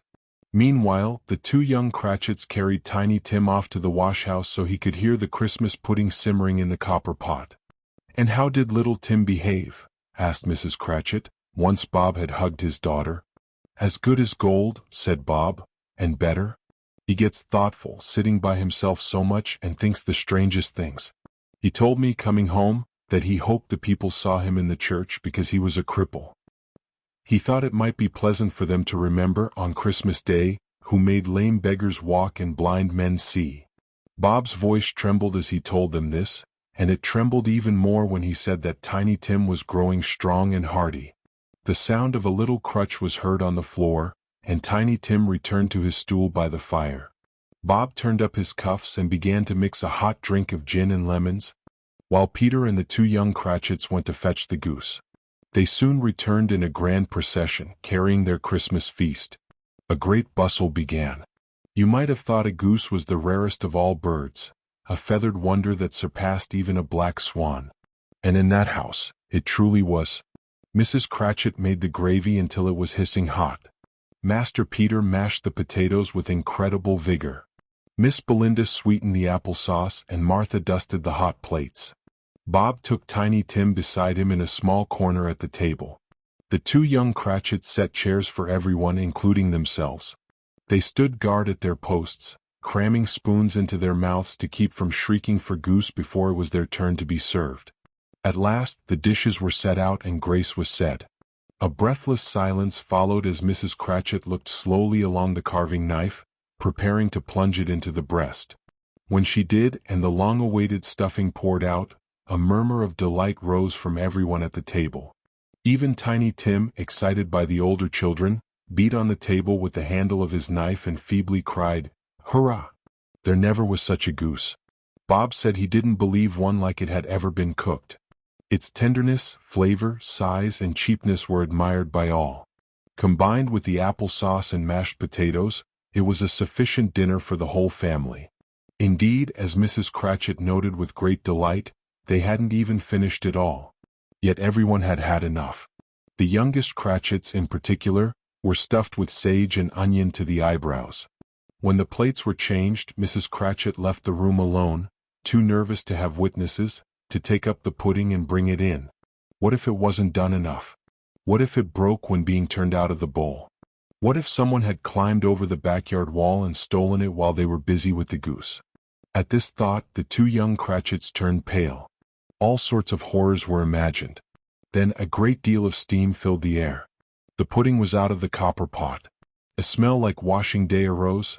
That was the cloth it was wrapped in. Then it smelled like a pastry shop in a restaurant. That was the pudding itself. In half a minute, Mrs. Cratchit entered, flushed but smiling proudly.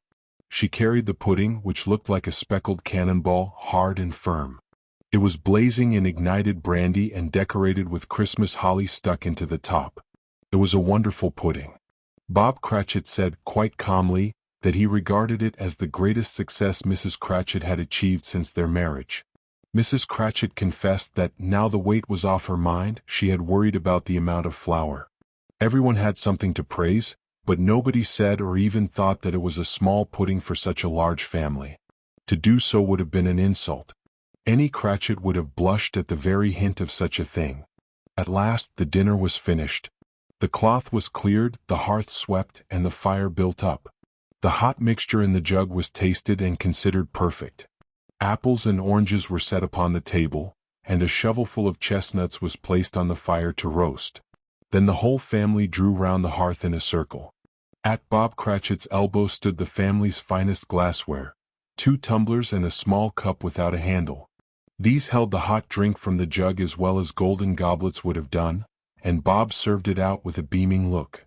The chestnuts on the fire sputtered and cracked noisily as Bob proposed a toast. "A Merry Christmas to us all, my dears. God bless us." The family echoed the sentiment. "God bless us every one," said Tiny Tim, the last of all. He sat very close to his father's side on his little stool. Bob held the boy's withered hand as if he loved the child and wished to keep him close, fearing he might be taken from him. "Spirit," said Scrooge with an interest he had never felt before, "tell me if Tiny Tim will live." "I see a vacant seat in the chimney corner," replied the ghost, "and a crutch without an owner, carefully preserved.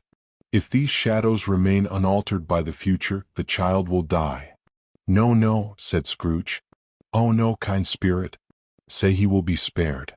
If these shadows remain unchanged," the ghost returned, "none of my kind will find him here again. But what of it? If he is likely to die, he had better do it and decrease the surplus population." Scrooge hung his head, overcome with grief, hearing his own words quoted back to him. "Man," said the ghost, "if you have a heart of flesh and not of stone, stop that wicked talk until you have discovered what that surplus truly is. Who are you to decide which men shall live and which shall die? It may be that in the sight of heaven, you are more worthless and less fit to live than millions like this poor man's child." Scrooge bent before the ghost's rebuke and cast his eyes to the ground. But he raised them quickly when he heard his own name. "Mr. Scrooge," said Bob. "Let us drink to Mr. Scrooge, the founder of the feast." "The founder of the feast indeed," cried Mrs. Cratchit, her face reddening. "I wish I had him here. I'd give him a piece of my mind to feast upon, and I hope he'd have a good appetite for it." "My dear," said Bob, "remember the children. It's Christmas Day." "It would have to be Christmas Day," she said, "to drink to the health of such an odious, stingy, hard, and unfeeling man as Mr. Scrooge. You know he is, Robert. Nobody knows it better than you." "My dear," was Bob's mild answer, "it is Christmas." "I'll drink to his health for your sake and for the day," said Mrs. Cratchit, "but not for him. Long life to him. A Merry Christmas and a Happy New Year. He'll be very merry and very happy, I have no doubt." The children drank the toast after her, but it was the first time that evening they lacked heartiness. Scrooge was the ogre of the family. The mention of his name cast a dark shadow over the party that didn't fade for several minutes. Once it passed, they were 10 times merrier than before, simply because they were finished with the thought of Scrooge. Bob told them of a job he hoped to get for Master Peter, which would bring in 5 shillings and 6 pence weekly. Peter looked thoughtfully at the fire, as if considering how to invest such a bewildering income. Martha, who was an apprentice at a dressmaker's, told them of her long hours and how she looked forward to sleeping late the next morning. She described a countess and a lord she had seen, noting that the lord was about the same height as Peter. At this, Peter pulled up his collar so high his head almost disappeared. All the while, the chestnuts and the jug went round. Tiny Tim sang a song about a child lost in the snow, and he sang it very well indeed. There was nothing grand about this scene. They were not a wealthy family. They were not well dressed, their shoes were not waterproof and their clothes were thin. But they were happy, grateful, and content with the time they had together. As they began to fade, looking even happier in the light of the spirit's torch, Scrooge kept his eyes on them, and especially on Tiny Tim, until the very end. By this time it was getting dark and snowing heavily. As Scrooge and the spirit passed through the streets, the brightness of the fires in the houses was wonderful. In some rooms, preparations were being made for cozy dinners. In others, children ran out into the snow to greet visiting relatives. Everywhere, there were shadows on the window blinds of guests assembling. Groups of young women tripped lightly to neighboring houses, their laughter filling the air. Every house seemed to be expecting company and was piling its fires high. The ghost exulted in the sight. He opened his palm and poured out his bright, harmless mirth on everything within his reach. Even the lamplighter, hurried as he was to get to his own celebration, laughed out loud as the spirit passed by. Then, without a word of warning, they stood upon a bleak and desert moor. Massive stones were scattered about like the burial place of giants. Nothing grew there but moss and coarse grass. In the west, the setting sun left a streak of fiery red that glared upon the desolation for an instant, like a sullen eye, before vanishing into the thick gloom of night. "What place is this?" asked Scrooge. "A place where miners live who labor deep in the earth," the spirit replied. "But they know me. See." A light shone from a hut, and they moved toward it. Passing through the mud and stone wall, they found a cheerful company gathered around a fire. An old man and woman sat with their children and grandchildren, all dressed in their holiday best. The old man, his voice competing with the howling wind, was singing an ancient Christmas song, and from time to time they all joined in the chorus. The spirit did not stay long. He bade Scrooge hold his robe and sped away, over the moor and out to sea. To Scrooge's horror, he looked back to see the land vanish, replaced by a range of rocks and the thundering of water. The waves roared and raged among the caverns, fiercely battering the shore. Built upon a lonely reef of sunken rocks, far from land, stood a solitary lighthouse. Great heaps of seaweed clung to its base, and storm birds rose and fell about it like the waves. But even here the two men watching the light had made a fire. Their stony walls shed a ray of brightness onto the dark sea. Joining their rough hands over a table, they wished each other a Merry Christmas over a tin of grog. One of them, a weathered old sailor, struck up a sturdy song that sounded like a gale itself. Again the ghost sped on, over the black and heaving sea, until they reached a ship far from any shore. They stood beside the helmsman at the wheel and the officers on watch. Though they were dark, ghostly figures in the night, every man among them hummed a Christmas tune or shared a Christmas thought. Every man on board had a kinder word for his fellow sailor that day, remembering those they cared for at a distance and knowing they were remembered in return. It was a great surprise to Scrooge as he listened to the moaning wind and thought of the lonely darkness, to suddenly hear a hearty laugh. It was an even greater surprise to recognize it as his own nephew's. Suddenly he found himself in a bright, dry, gleaming room. The spirit stood smiling by his side, looking at the nephew with approval. "Ha ha," laughed Scrooge's nephew. "Ha ha ha. If you happen to know a man more blessed in his laugh than Scrooge's nephew, all I can say is, I would like to know him too. Introduce him to me and I'll cultivate his acquaintance. It is a fair and noble adjustment of things that while there is infection and disease and sorrow, there is nothing in the world quite so contagious as laughter and good humor." When Scrooge's nephew laughed, holding his sides, rolling his head, and twisting his face into extravagant expressions, Scrooge's niece laughed just as heartily as he. Their assembled friends were not a bit behind them, and they all roared out together. "He said that Christmas was a humbug as I live," cried Scrooge's nephew. "And he believed it too." "More shame for him, Fred," said Scrooge's niece indignantly. She was exceedingly pretty, with a dimpled, surprised-looking, wonderful face. She had a ripe little mouth that seemed made to be kissed, and the sunniest pair of eyes you ever saw in any creature's head. Altogether she was what you would call provoking but satisfactory too. Oh, perfectly satisfactory. "He's a comical old fellow," said Scrooge's nephew, "and that's the truth. He isn't as pleasant as he might be, but his offenses carry their own punishment, and I have nothing to say against him." "I'm sure he is very rich, Fred," his niece hinted. "At least, you always tell me so." "What of that, my dear?" said the nephew. "His wealth is of no use to him. He doesn't do any good with it, and he doesn't even make himself comfortable with it.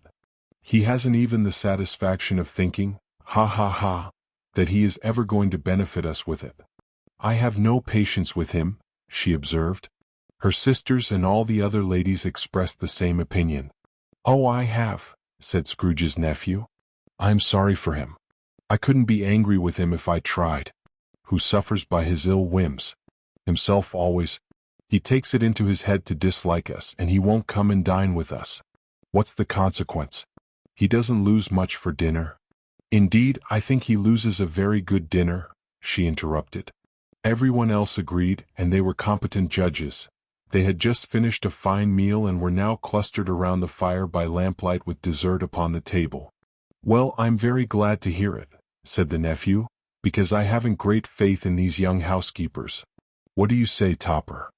Topper had his eye upon one of the sisters, the plump one with the lace tucker, and he answered that a bachelor was a wretched outcast who had no right to an opinion. At this the sister blushed. Scrooge's nephew reveled in another laugh. It was impossible to keep the infection off, and his example was quickly followed by everyone in the room. "I was only going to say," he continued, "that by avoiding us, he loses some pleasant moments which could do him no harm. I am sure he loses better companions than he can find in his own thoughts, or in his moldy old office. I mean to give him the same chance every year, whether he likes it or not, for I pity him.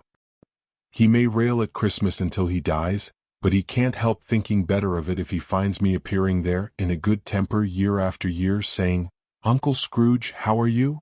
If it only puts him in the mood to leave his poor clerk £50, that's something. and I think I shook him yesterday." It was their turn to laugh at the notion of him shaking Scrooge. But being thoroughly good-natured, he encouraged their merriment and passed the bottle joyously. After tea they had music. They were a musical family and knew what they were doing. Scrooge's niece played well upon the harp, including a simple little air that had been familiar to the child who once fetched Scrooge from his boarding school. When this music sounded, all the things the ghost had shown him came back to his mind. He softened more and more. He thought that if he could have listened to it often years ago, he might have cultivated the kindnesses of life for his own happiness, rather than ending up so solitary. But they didn't devote the whole evening to music. After a while they played games, for it is good to be children sometimes, and never better than at Christmas. First there was a game of blind man's buff. I no more believe Topper was really blind than I believe he had eyes in his boots. It seemed a planned thing between him and Scrooge's nephew. The way he followed that plump sister in the lace tucker was an outrage on human credulity. Knocking down the fire irons, tumbling over chairs, and smothering himself in the curtains. Wherever she went, there went he.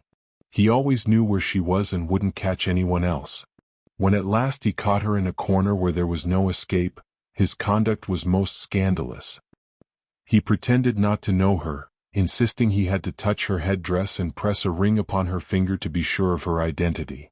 No doubt she told him her true opinion of it later, when they were being very confidential together behind the curtains. Scrooge's niece did not join the blind man's buff, but sat in a large chair where the ghost and Scrooge stood close behind her. However, she joined in the other games and proved herself very clever, to the secret joy of her husband. There were 20 people there, young and old, and they all played. So did Scrooge. Forgetting that his voice made no sound in their ears, he sometimes shouted his guesses quite loud, and he was often right. The ghost was greatly pleased to find him in this mood and looked upon him with such favor that Scrooge begged like a boy to stay until the guests departed. But the spirit said this could not be done. "Here is a new game," said Scrooge. "1 half-hour, spirit, only one." It was a game called Yes and No. Scrooge's nephew had to think of something, and the rest had to find out what it was by asking questions. He could only answer yes or no. The fire of questioning revealed that he was thinking of an animal. A live animal. A rather disagreeable, savage animal that growled and grunted sometimes and talked sometimes. It lived in London and walked the streets. It wasn't led by anyone, didn't live in a menagerie, and was never killed in a market. It was not a horse, a cow, a tiger, or a dog. At every fresh question, the nephew burst into a roar of laughter. At last, the plump sister cried out, "I have found it out. I know what it is, Fred. It's your Uncle Scrooge." And it certainly was. Though some complained that the answer to "Is it a bear?" should have been yes, the sentiment was universal. "He has given us plenty of merriment," said Fred, "and it would be ungrateful not to drink to his health. Here is a glass of mulled wine, and I say, Uncle Scrooge." "Well, Uncle Scrooge," they all cried. "A Merry Christmas and a Happy New Year to the old man, whatever he is," said the nephew. "He wouldn't take the wish from me, but he may have it nevertheless." Scrooge had become so light of heart that he would have thanked them in a speech if the ghost had given him time. But the scene passed away with the breath of the last word spoken. He and the spirit were again upon their travels. Much they saw and far they went. They visited many homes and always with a happy end. The spirit stood beside sick beds and they became cheerful. He visited foreign lands and they felt like home. He stood by struggling men and they became patient. In almshouses, hospitals, and jails, the spirit left his blessing and taught Scrooge his precepts. It was a long night, or so it seemed, for the Christmas holidays appeared condensed into the time they passed together. It was strange, too, that while Scrooge remained the same, the ghost grew older. Its hair turned gray. "Are spirits' lives so short?" asked Scrooge. "My life upon this globe is very brief," replied the ghost. "It ends tonight." "Tonight!" cried Scrooge. "Tonight at midnight. Hark! The time is drawing near." The chimes were ringing the 1/4 past 11. "Forgive me if I am not justified in asking," said Scrooge, "but I see something strange protruding from your skirts. Is it a foot or a claw?" "It might be a claw for the lack of flesh upon it," was the spirit's sorrowful reply. "Look here." From the foldings of its robe, it brought forth 2 children, wretched, abject, and miserable. They knelt at its feet and clung to its garment. "Oh man, look here. Look down here," exclaimed the ghost. They were a boy and a girl. Yellow, ragged, and wolfish, yet prostrate in their humility. Where graceful youth should have filled their features, a shriveled hand like that of age had pinched and twisted them. Where angels might have sat, devils lurked and glared out menacingly. No perversion of humanity in all creation is half so horrible as these. Scrooge started back, appalled. He tried to say they were fine children, but the words choked in his throat. "Spirit, are they yours?" "They are man's," said the spirit, looking down upon them. "And they cling to me, appealing against their fathers. This boy is ignorance. This girl is want. Beware them both, but most of all beware this boy. For on his brow I see doom written, unless the writing is erased." "Deny it," cried the spirit, stretching out its hand toward the city. "Slander those who tell you this. Use it for your own purposes and make it worse. And then wait for the end." "Have they no refuge?" cried Scrooge. "Are there no prisons?" said the spirit, turning on him for the last time with his own words. "Are there no workhouses?" The bell struck 12. Scrooge looked about him for the ghost and saw it no more. As the last stroke ceased to vibrate, he remembered the prediction of Jacob Marley. Lifting his eyes, he beheld a solemn phantom, draped and hooded, coming like a mist along the ground toward him. Stave for the last of the spirits. The phantom approached slowly, gravely, and silently. As it drew near, Scrooge knelt, for the very air through which this spirit moved seemed to scatter gloom and mystery. It was shrouded in a deep black garment, which concealed its head, its face, and its form, leaving nothing visible except one outstretched hand. Without this hand, it would have been difficult to distinguish the figure from the night, or to separate it from the darkness surrounding it. Scrooge felt that the spirit was tall and stately, and its mysterious presence filled him with a solemn dread. He knew no more, for the spirit neither spoke nor moved. "I am in the presence of the ghost of Christmas yet to come?" Scrooge asked. The spirit did not answer, but pointed onward with its hand. "You are about to show me shadows of things that have not happened, but will happen in the time before us," Scrooge pursued. "Is that so, spirit?" The upper portion of the garment tightened for an instant, as if the spirit had inclined its head. That was the only answer he received. Although he was well used to ghostly company by now, Scrooge feared the silent shape so much that his legs trembled. He found he could hardly stand when he prepared to follow it. The spirit paused for a moment, observing his condition and giving him time to recover. But Scrooge felt all the worse for the delay. It thrilled him with a vague, uncertain horror to know that behind that dark shroud, ghostly eyes were fixed upon him, while he, though he strained his own eyes to the utmost, could see nothing but a spectral hand and a great heap of black. "Ghost of the future," he exclaimed, "I fear you more than any specter I have seen. But as I know your purpose is to do me good, and as I hope to live to be a different man than I was, I am prepared to bear your company, and do it with a thankful heart. Will you not speak to me?" It gave him no reply. The hand pointed straight ahead. "Lead on," said Scrooge. "Lead on. The night is waning fast, and this time is precious to me, I know. Let on, spirit." The phantom moved away as it had approached. Scrooge followed in the shadow of its dress, which seemed to bear him up and carry him along. They scarcely seemed to enter the city. Rather, the city seemed to spring up around them. They were in the heart of it, on the exchange, among the merchants. These men hurried up and down, clinking the money in their pockets and conversing in groups. They looked at their watches and played thoughtfully with their great gold seals, just as Scrooge had seen them do many times before. The spirit stopped beside one small knot of businessmen. Observing that the hand was pointed toward them, Scrooge stepped closer to listen to their talk. "No," said a large man with a monstrous chin. "I don't know much about it either way. I only know he's dead." "When did he die?" inquired another. "Last night, I believe." "Why, what was the matter with him?" asked a third, taking a vast quantity of snuff. "I thought he'd never die." "God knows," said the first with a yawn. "What has he done with his money?" asked a red-faced gentleman with a large growth on the end of his nose that shook like the gills of a turkey. I haven't heard, said the man with the large chin, yawning again. Left it to his company, perhaps. He hasn't left it to me. That's all I know. This joke was received with a general laugh. It's likely to be a very cheap funeral, the same speaker continued. Upon my life, I don't know of anyone who will go to it. Suppose we make up a party and volunteer? I don't mind going if a lunch is provided, observed the gentleman with the growth on his nose. But I must be fed if I'm to be one of the group. Another laugh followed.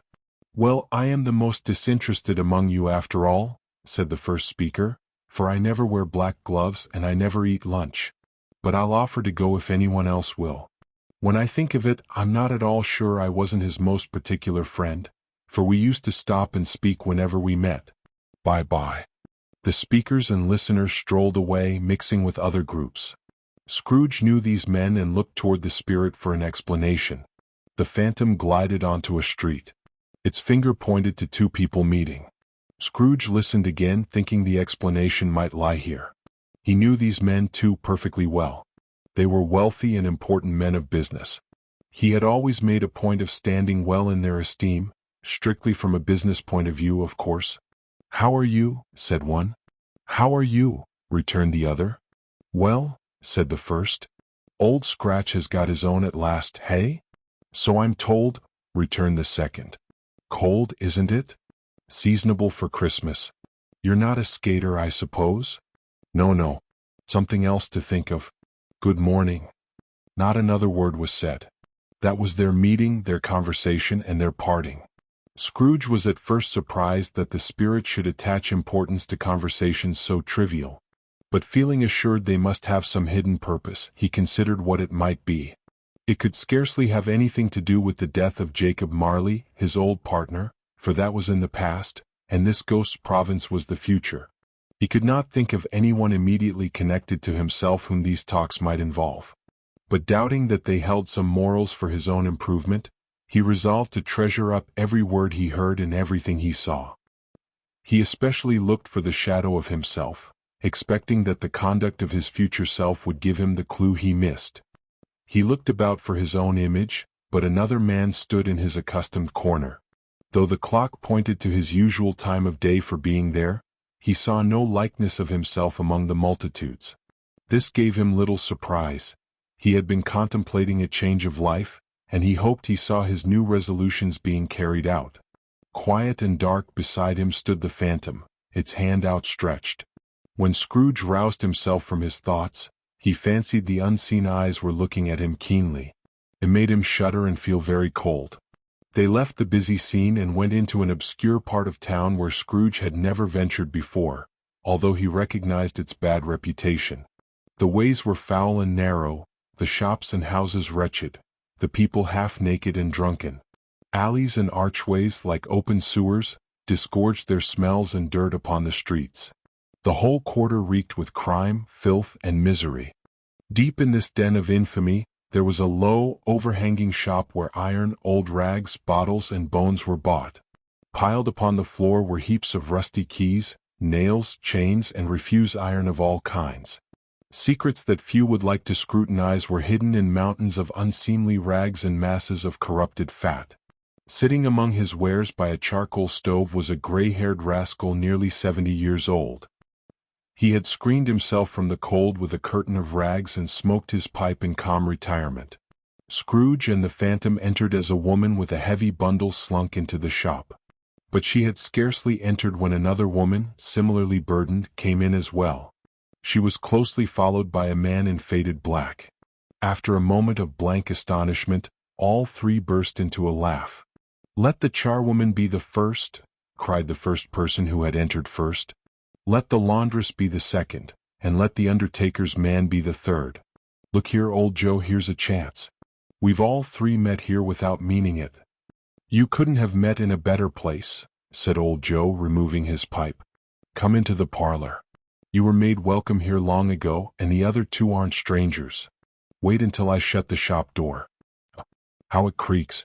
There isn't a rustier bit of metal in the place than its own hinges, and I'm sure there are no bones here as old as mine.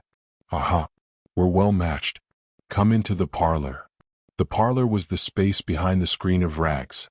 The old man raked the fire together and trimmed his smoky lamp with the stem of his pipe.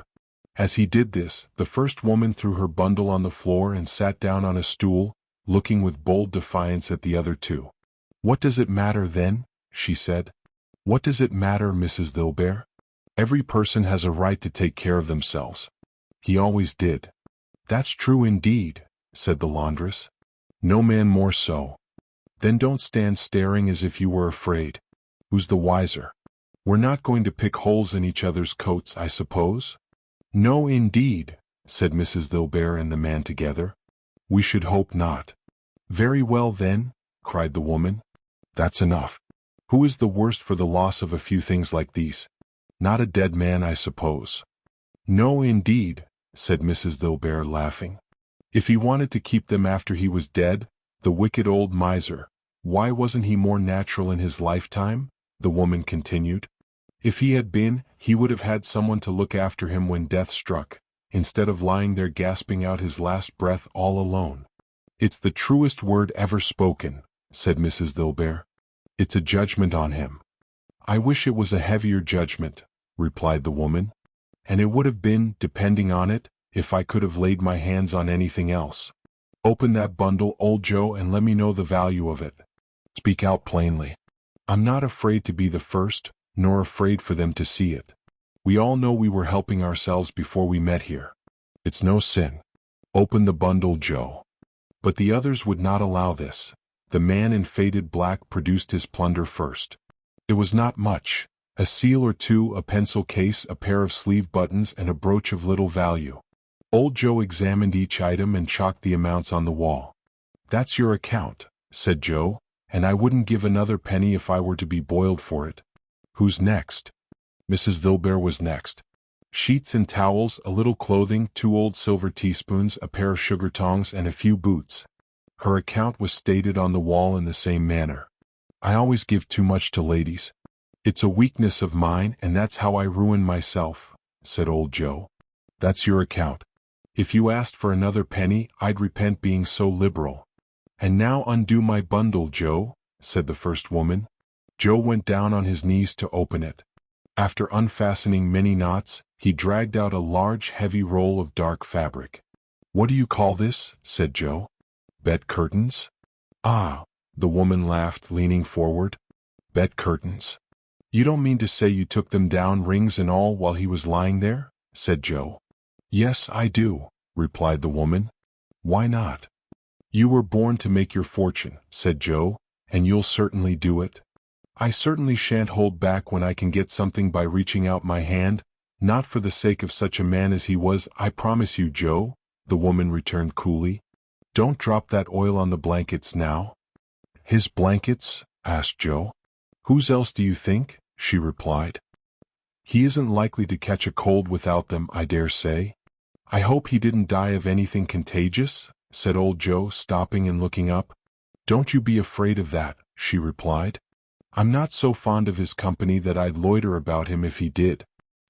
You may look through that shirt until your eyes ache, but you won't find a hole or a threadbare place.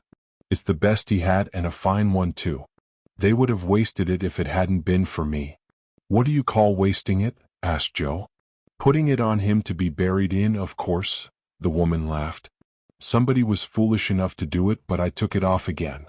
If plain cloth isn't good enough for such a purpose, it isn't good enough for anything. He can't look any uglier than he already did." Scrooge listened to this dialogue in horror. As they sat grouped around their spoil in the dim light, he viewed them with a disgust that could hardly have been greater if they had been demons marketing the corpse itself. "Ha ha!" the woman laughed as old Joe produced a flannel bag of money and counted out their gains upon the ground. "This is the end of it, you see. He frightened everyone away from him when he was alive, only to profit us now that he's dead. Ha ha ha!" "Spirit," Scrooge said, shuddering from head to foot. I see. The fate of this unhappy man might be my own. My life tends that way now. Merciful heaven, what is this?" He recoiled in terror. The scene had changed, and now he almost touched a bed, a bare, uncurtained bed. On it, beneath a ragged sheet, lay something covered up, something that, though silent, announced itself in an awful language. The room was very dark, too dark to be observed with any accuracy. A pale light, rising from the world outside, fell straight upon the bed. There, plundered and bereft, unwatched, unwept, and uncared for, was the body of this man. Scrooge glanced toward the phantom. Its steady hand pointed to the head. The cover was so carelessly adjusted that the slightest movement, even the motion of a finger, would have disclosed the face. Scrooge thought of it and felt how easy it would be to do. He longed to do it, but he had no more power to withdraw the veil than to dismiss the spectre at his side. O cold, rigid, dreadful death, set up your altar here and dress it with such terrors as you have at your command, for this is your dominion. But of the loved and honored head, you cannot turn one hair to your dread purposes, or make one feature hateful. It is not merely that the hand is heavy and falls when released. It is not only that the heart and pulse are still. It is that the hand was once open, generous, and true. The heart was brave, warm, and tender. And the pulse was a man's. Strike, shadow, strike, and see his good deeds springing from the wound to sow the world with life immortal. No voice pronounced these words in Scrooge's ears, and yet he heard them as he looked upon the bed. He thought, if this man could be raised up now, what would be his foremost thoughts? Greed? Hard dealing? Clutching worries? They have brought him to a rich end truly. He lay in the dark, empty house. There was not a man, a woman, or a child to say, "He was kind to me," or, for the memory of one kind word, "I will be kind to him." A cat was tearing at the door, and there was a sound of gnawing rats beneath the hearthstone. What they wanted in the room of death, and why they were so restless, Scrooge did not dare to think. "Spirit," he said, "this is a scary place. In leaving it, I shall not leave its lesson behind. Trust me. Let us go." Still, the ghost pointed with an unmoved finger to the head. "I understand you," Scrooge returned, "and I would do it if I could. But I do not have the power, Spirit. I don't have the power." Again the Spirit seemed to look upon him. "If there is any person in this town who feels any emotion caused by this man's death," Scrooge said in agony, "show that person to me, Spirit, I beseech you." The phantom spread its dark robe before him for a moment like a wing. Withdrawing it, the Spirit revealed a room by daylight where a mother and her children were. She was expecting someone with anxious eagerness. She walked up and down the room, stared at every sound, and looked out from the window. She tried to work with her needle, but in vain. She could hardly bear the voices of the children at their play. At length, the long-expected knock was heard. She hurried to the door and met her husband. His face was careworn and depressed, though he was young. There was a remarkable expression in his eyes now, a kind of serious delight which he felt ashamed of and struggled to repress. He sat down to the dinner that had been kept warm for him by the fire. When she asked him faintly what news he brought, he appeared embarrassed. "Is it good," she asked, "or bad?" "Bad," he answered. "Are we quite ruined?" "No. There is hope yet, Caroline." "If he relents," she said, amazed, "there is. Nothing is past hope, if such a miracle has happened." "He is past relenting," said her husband. "He is dead." She was a mild and patient creature, but she was thankful in her soul to hear it. She said so with clasped hands. She prayed for forgiveness the next moment and was sorry, but the first feeling was the emotion of her heart. "What the woman told me last night turns out to be quite true," her husband said. "When I tried to see him to obtain a week's delay, he was not only very ill but dying. To whom will our debt be transferred? I don't know. But before that time we shall have the money ready. Even if we don't, it would be bad fortune indeed to find so merciless a creditor in his successor. We may sleep tonight with light hearts, Caroline." Yes. Soften it as they would, their hearts were lighter. The children's faces were brighter. It was a happier house because of this man's death. The only emotion the ghost could show him, caused by this event, was one of pleasure. "Let me see some tenderness connected with a death," Scrooge said, "or that dark chamber we just left will be forever present to me." The ghost conducted him through several familiar streets. As they went along, Scrooge looked here and there to find himself, but nowhere was he to be seen. They entered Bob Cratchit's house and found the mother and children seated around the fire. It was quiet. Very quiet. The noisy little Cratchits were as still as statues in one corner, looking up at Peter, who had a book before him. The mother and her daughters were engaged in sewing. But they were so very quiet. And he took a child and set him in the midst of them. Where had Scrooge heard those words? He had not dreamed of them. The boy must have read them out as he and the spirit crossed the threshold. Why did he not go on? The mother laid her work upon the table and put her hand up to her face. "The color hurts my eyes," she said. "The color? Ah, poor Tiny Tim." "They're better now," said Cratchit's wife. "It makes them weak by candlelight, and I wouldn't show weak eyes to your father when he comes home for the world. It must be near his time." "Past it, rather," Peter answered, shutting his book. "But I think he has walked a little slower these last few evenings, Mother." They were very quiet again. At last she said in a steady, cheerful voice that only faltered once, I have known him walk with Tiny Tim upon his shoulder, very fast indeed." "And so have I," cried Peter. "Often." "And so have I," exclaimed another. So had they all. "But he was very light to carry," she resumed, intent upon her work, "and his father loved him so much that it was no trouble at all. And there is your father at the door." She hurried out to meet him. Little Bob in his scarf came in. His tea was ready for him, and they all tried to help him. Then the two young Cratchits climbed upon his knees and laid their cheeks against his face as if to say, "Don't mind it, father. Don't be sad." Bob was very cheerful with them and spoke pleasantly to all the family. He looked at the work upon the table and praised the speed of Mrs. Cratchit and the girls. They would be done long before Sunday, he said. "Sunday? You went today then, Robert?" said his wife. "Yes, my dear," Bob returned. "I wish you could have gone. It would have done you good to see how green a place it is. But you'll see it often. I promised him that I would walk there every Sunday. My little child," Bob cried. "My little child." He broke down all at once. He couldn't help it. He left the room and went upstairs to the room above, which was lighted cheerfully and hung with Christmas decorations. There was a chair set close beside the child. Poor Bob sat down in it, and when he had composed himself, he kissed the little face.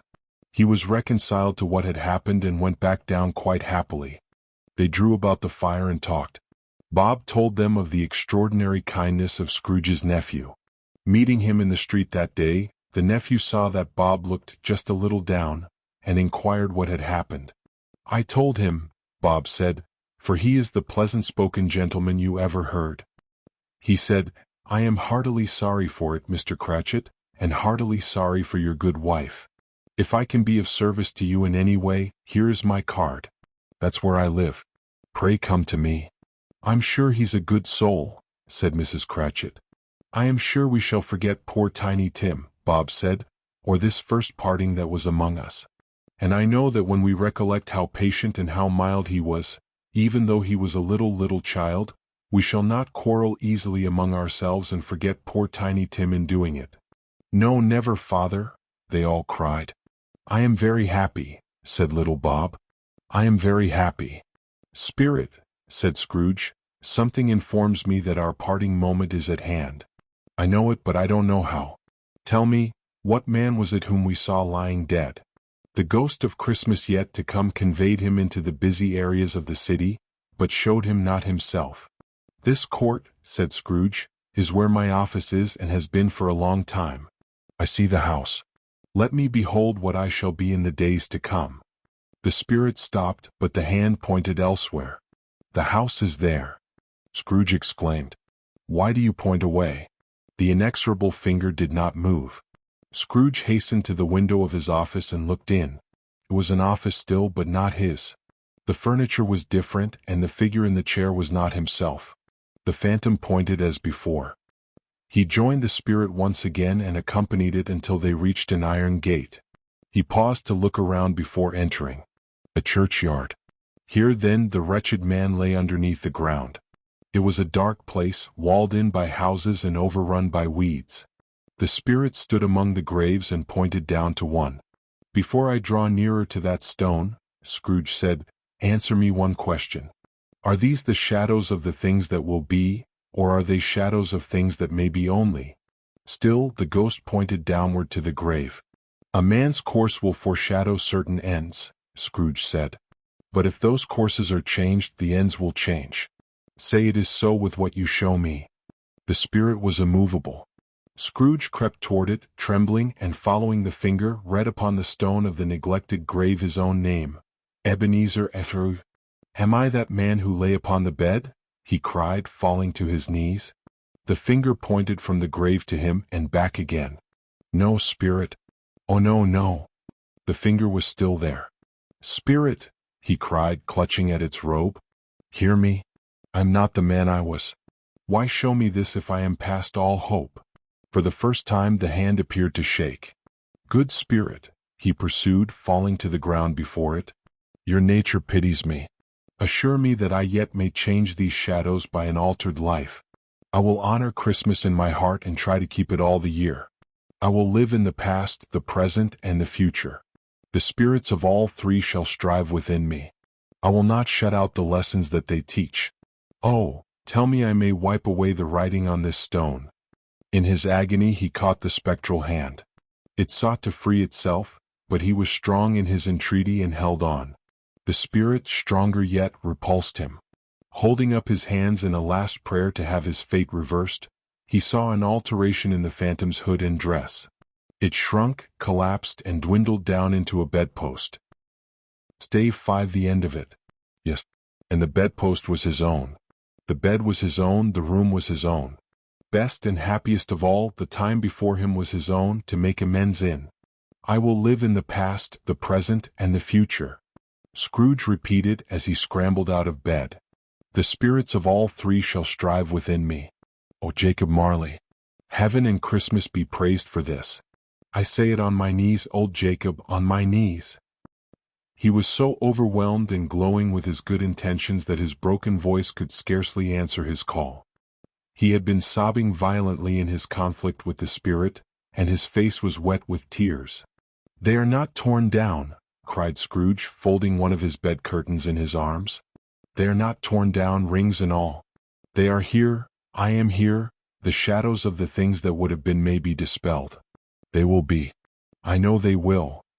His hands were busy with his clothes all this time, turning them inside out, putting them on upside down, tearing them, mislaying them, and making a mess of every garment. "I don't know what to do," Scrooge cried, laughing and crying in the same breath, and getting himself tangled in his stockings. "I am as light as a feather, I am as happy as an angel, I am as merry as a schoolboy, I am as giddy as a drunken man. A Merry Christmas to everybody, a Happy New Year to all the world. Hello here. Oh, hello." He had frisked into the sitting room and was now standing there, completely out of breath. "There's the saucepan the gruel was in," he cried, starting off again and going around the fireplace. "There's the door where the ghost of Jacob Marley entered. There's the corner where the ghost of Christmas presents sat. There's the window where I saw the wandering spirits. It's all right, it's all true, it all happened. Ha ha ha."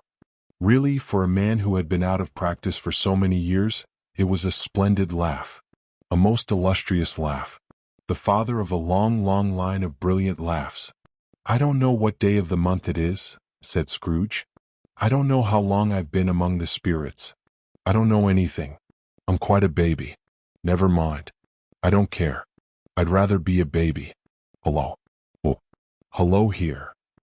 He was interrupted in his joy by the churches ringing out the lustiest peals he had ever heard. Clash, clang, hammer, ding, dong, bell. Bell, dong, ding, hammer, clang, clash. Oh, glorious, glorious. Running to the window, he opened it and put out his head. No fog, no mist. Just clear, bright, jovial, stirring cold, cold that made the blood dance. There was golden sunlight, a heavenly sky, sweet fresh air, and those merry bells. Oh, glorious, glorious.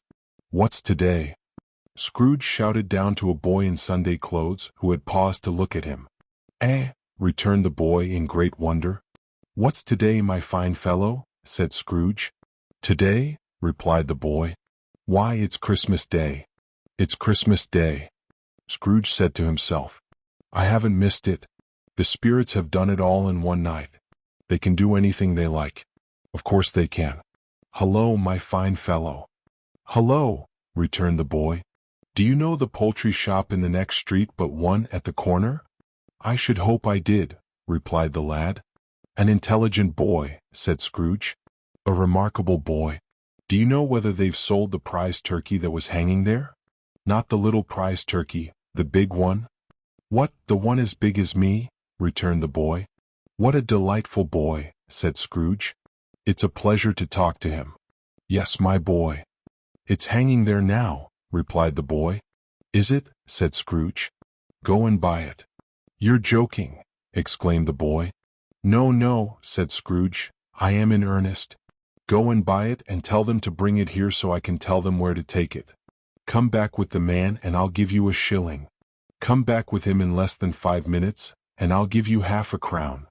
The boy was off like a shot. I'll send it to Bob Cratchit's, whispered Scrooge, rubbing his hands and splitting with a laugh. He doesn't know who sent it. It's twice the size of Tiny Tim. No one ever made such a joke as sending that to Bob's.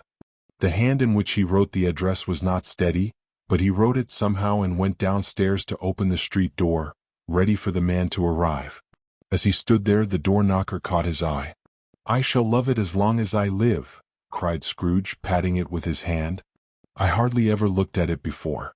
What an honest expression it has. It's a wonderful knocker. Here's the turkey. Hello. Oh, how are you? Merry Christmas. It was a massive turkey. That bird could never have stood on its own legs. It would have snapped them off like sticks of wax. Why, it's impossible to carry that to Camden Town, said Scrooge. You must have a cab. The chuckle with which he said this, and the chuckle with which he paid for the turkey and the cab and the boy, was only exceeded by the chuckle with which he sat down breathless, in his chair again and laughed until he cried. Shaving was not an easy task, for his hand continued to shake, and shaving requires attention even when you aren't dancing while you do it. But if he had cut the end of his nose off, he would have simply put a bandage over it and been quite satisfied. He dressed himself in his best clothes and finally got out into the streets. The people were now pouring forth, and walking with his hands behind him, Scrooge regarded everyone with a delighted smile. He looked so irresistibly pleasant that several people said, "Good morning, sir. A Merry Christmas to you." Scrooge said often afterward that of all the happy sounds he had ever heard, those were the happiest. He had not gone far when he saw the portly gentleman who had walked into his office the day before. It sent a pang through his heart to think how this man would look upon him, but he knew the path straight before him and he took it. "My dear sir," said Scrooge, quickening his pace and taking the old gentleman by both hands. "How do you do? I hope you succeeded yesterday. It was very kind of you. A Merry Christmas to you, sir." "Mr. Scrooge?" "Yes," said Scrooge. "That is my name, and I fear it may not be pleasant to you. Allow me to ask your pardon. And will you have the goodness—" Here Scrooge whispered in his ear. "Lord bless me," cried the gentleman, as if his breath were taken away. "My dear Mr. Scrooge, are you serious?" "If you please," said Scrooge. "Not a penny less. A great many back payments are included in it, I assure you. Will you do me that favor?" "My dear sir," said the other, shaking hands with him, "I don't know what to say to such generosity." "Don't say anything, please," retorted Scrooge. "Come and see me. Will you come and see me?" "I will," cried the gentleman, and it was clear he meant it. "Thank you," said Scrooge. "I am much obliged to you. I thank you 50 times. Bless you." He went to church and walked about the streets and watched the people. He patted children on the head, questioned beggars, and looked into the windows of houses. He found that everything could yield him pleasure. He had never dreamed that any walk, that anything, could give him so much happiness. In the afternoon he turned his steps toward his nephew's house. He passed the door a dozen times before he had the courage to go up and knock. But he made a dash and did it. "Is your master at home, my dear?" Scrooge said to the maid. She was a nice girl, very nice. "Yes, sir." "Where is he, my love?" "He's in the dining room, sir, along with the mistress. I'll show you upstairs if you please." "Thank you." "He knows me," said Scrooge with his hand already on the lock. "I'll go in here." He turned it gently and slid his face in around the door. They were looking at the table, which was spread out in a great array. "Fred," said Scrooge. Dear heart alive, how his niece started. Scrooge had forgotten for a moment about her sitting in the corner earlier, or he wouldn't have startled her so. "Why, bless my soul," cried Fred. "Who's that?" "It's I, your Uncle Scrooge. I have come to dinner. Will you let me in, Fred?" "Let him in. It is a mercy Fred didn't shake his arm off." Scrooge was at home in 5 minutes. Nothing could be heartier. His niece looked just the same, and so did the guests when they arrived. It was a wonderful party, with wonderful games and wonderful happiness. But he was early at the office the next morning. Oh, he was early there. If he could only be there first and catch Bob Cratchit coming late, that was the thing he had set his heart upon. And he did it. The clock struck 9. No Bob. 1:15. No Bob. He was a full 18 minutes and a half behind his time. Scrooge sat with his door wide open so that he might see him come into the small room. Bob's hat was off before he opened the door, and his scarf too. He was on his stool in a jiffy, writing away with his pen as if he were trying to overtake 9 o'clock. "Hello," growled Scrooge in his usual voice as near as he could feign it.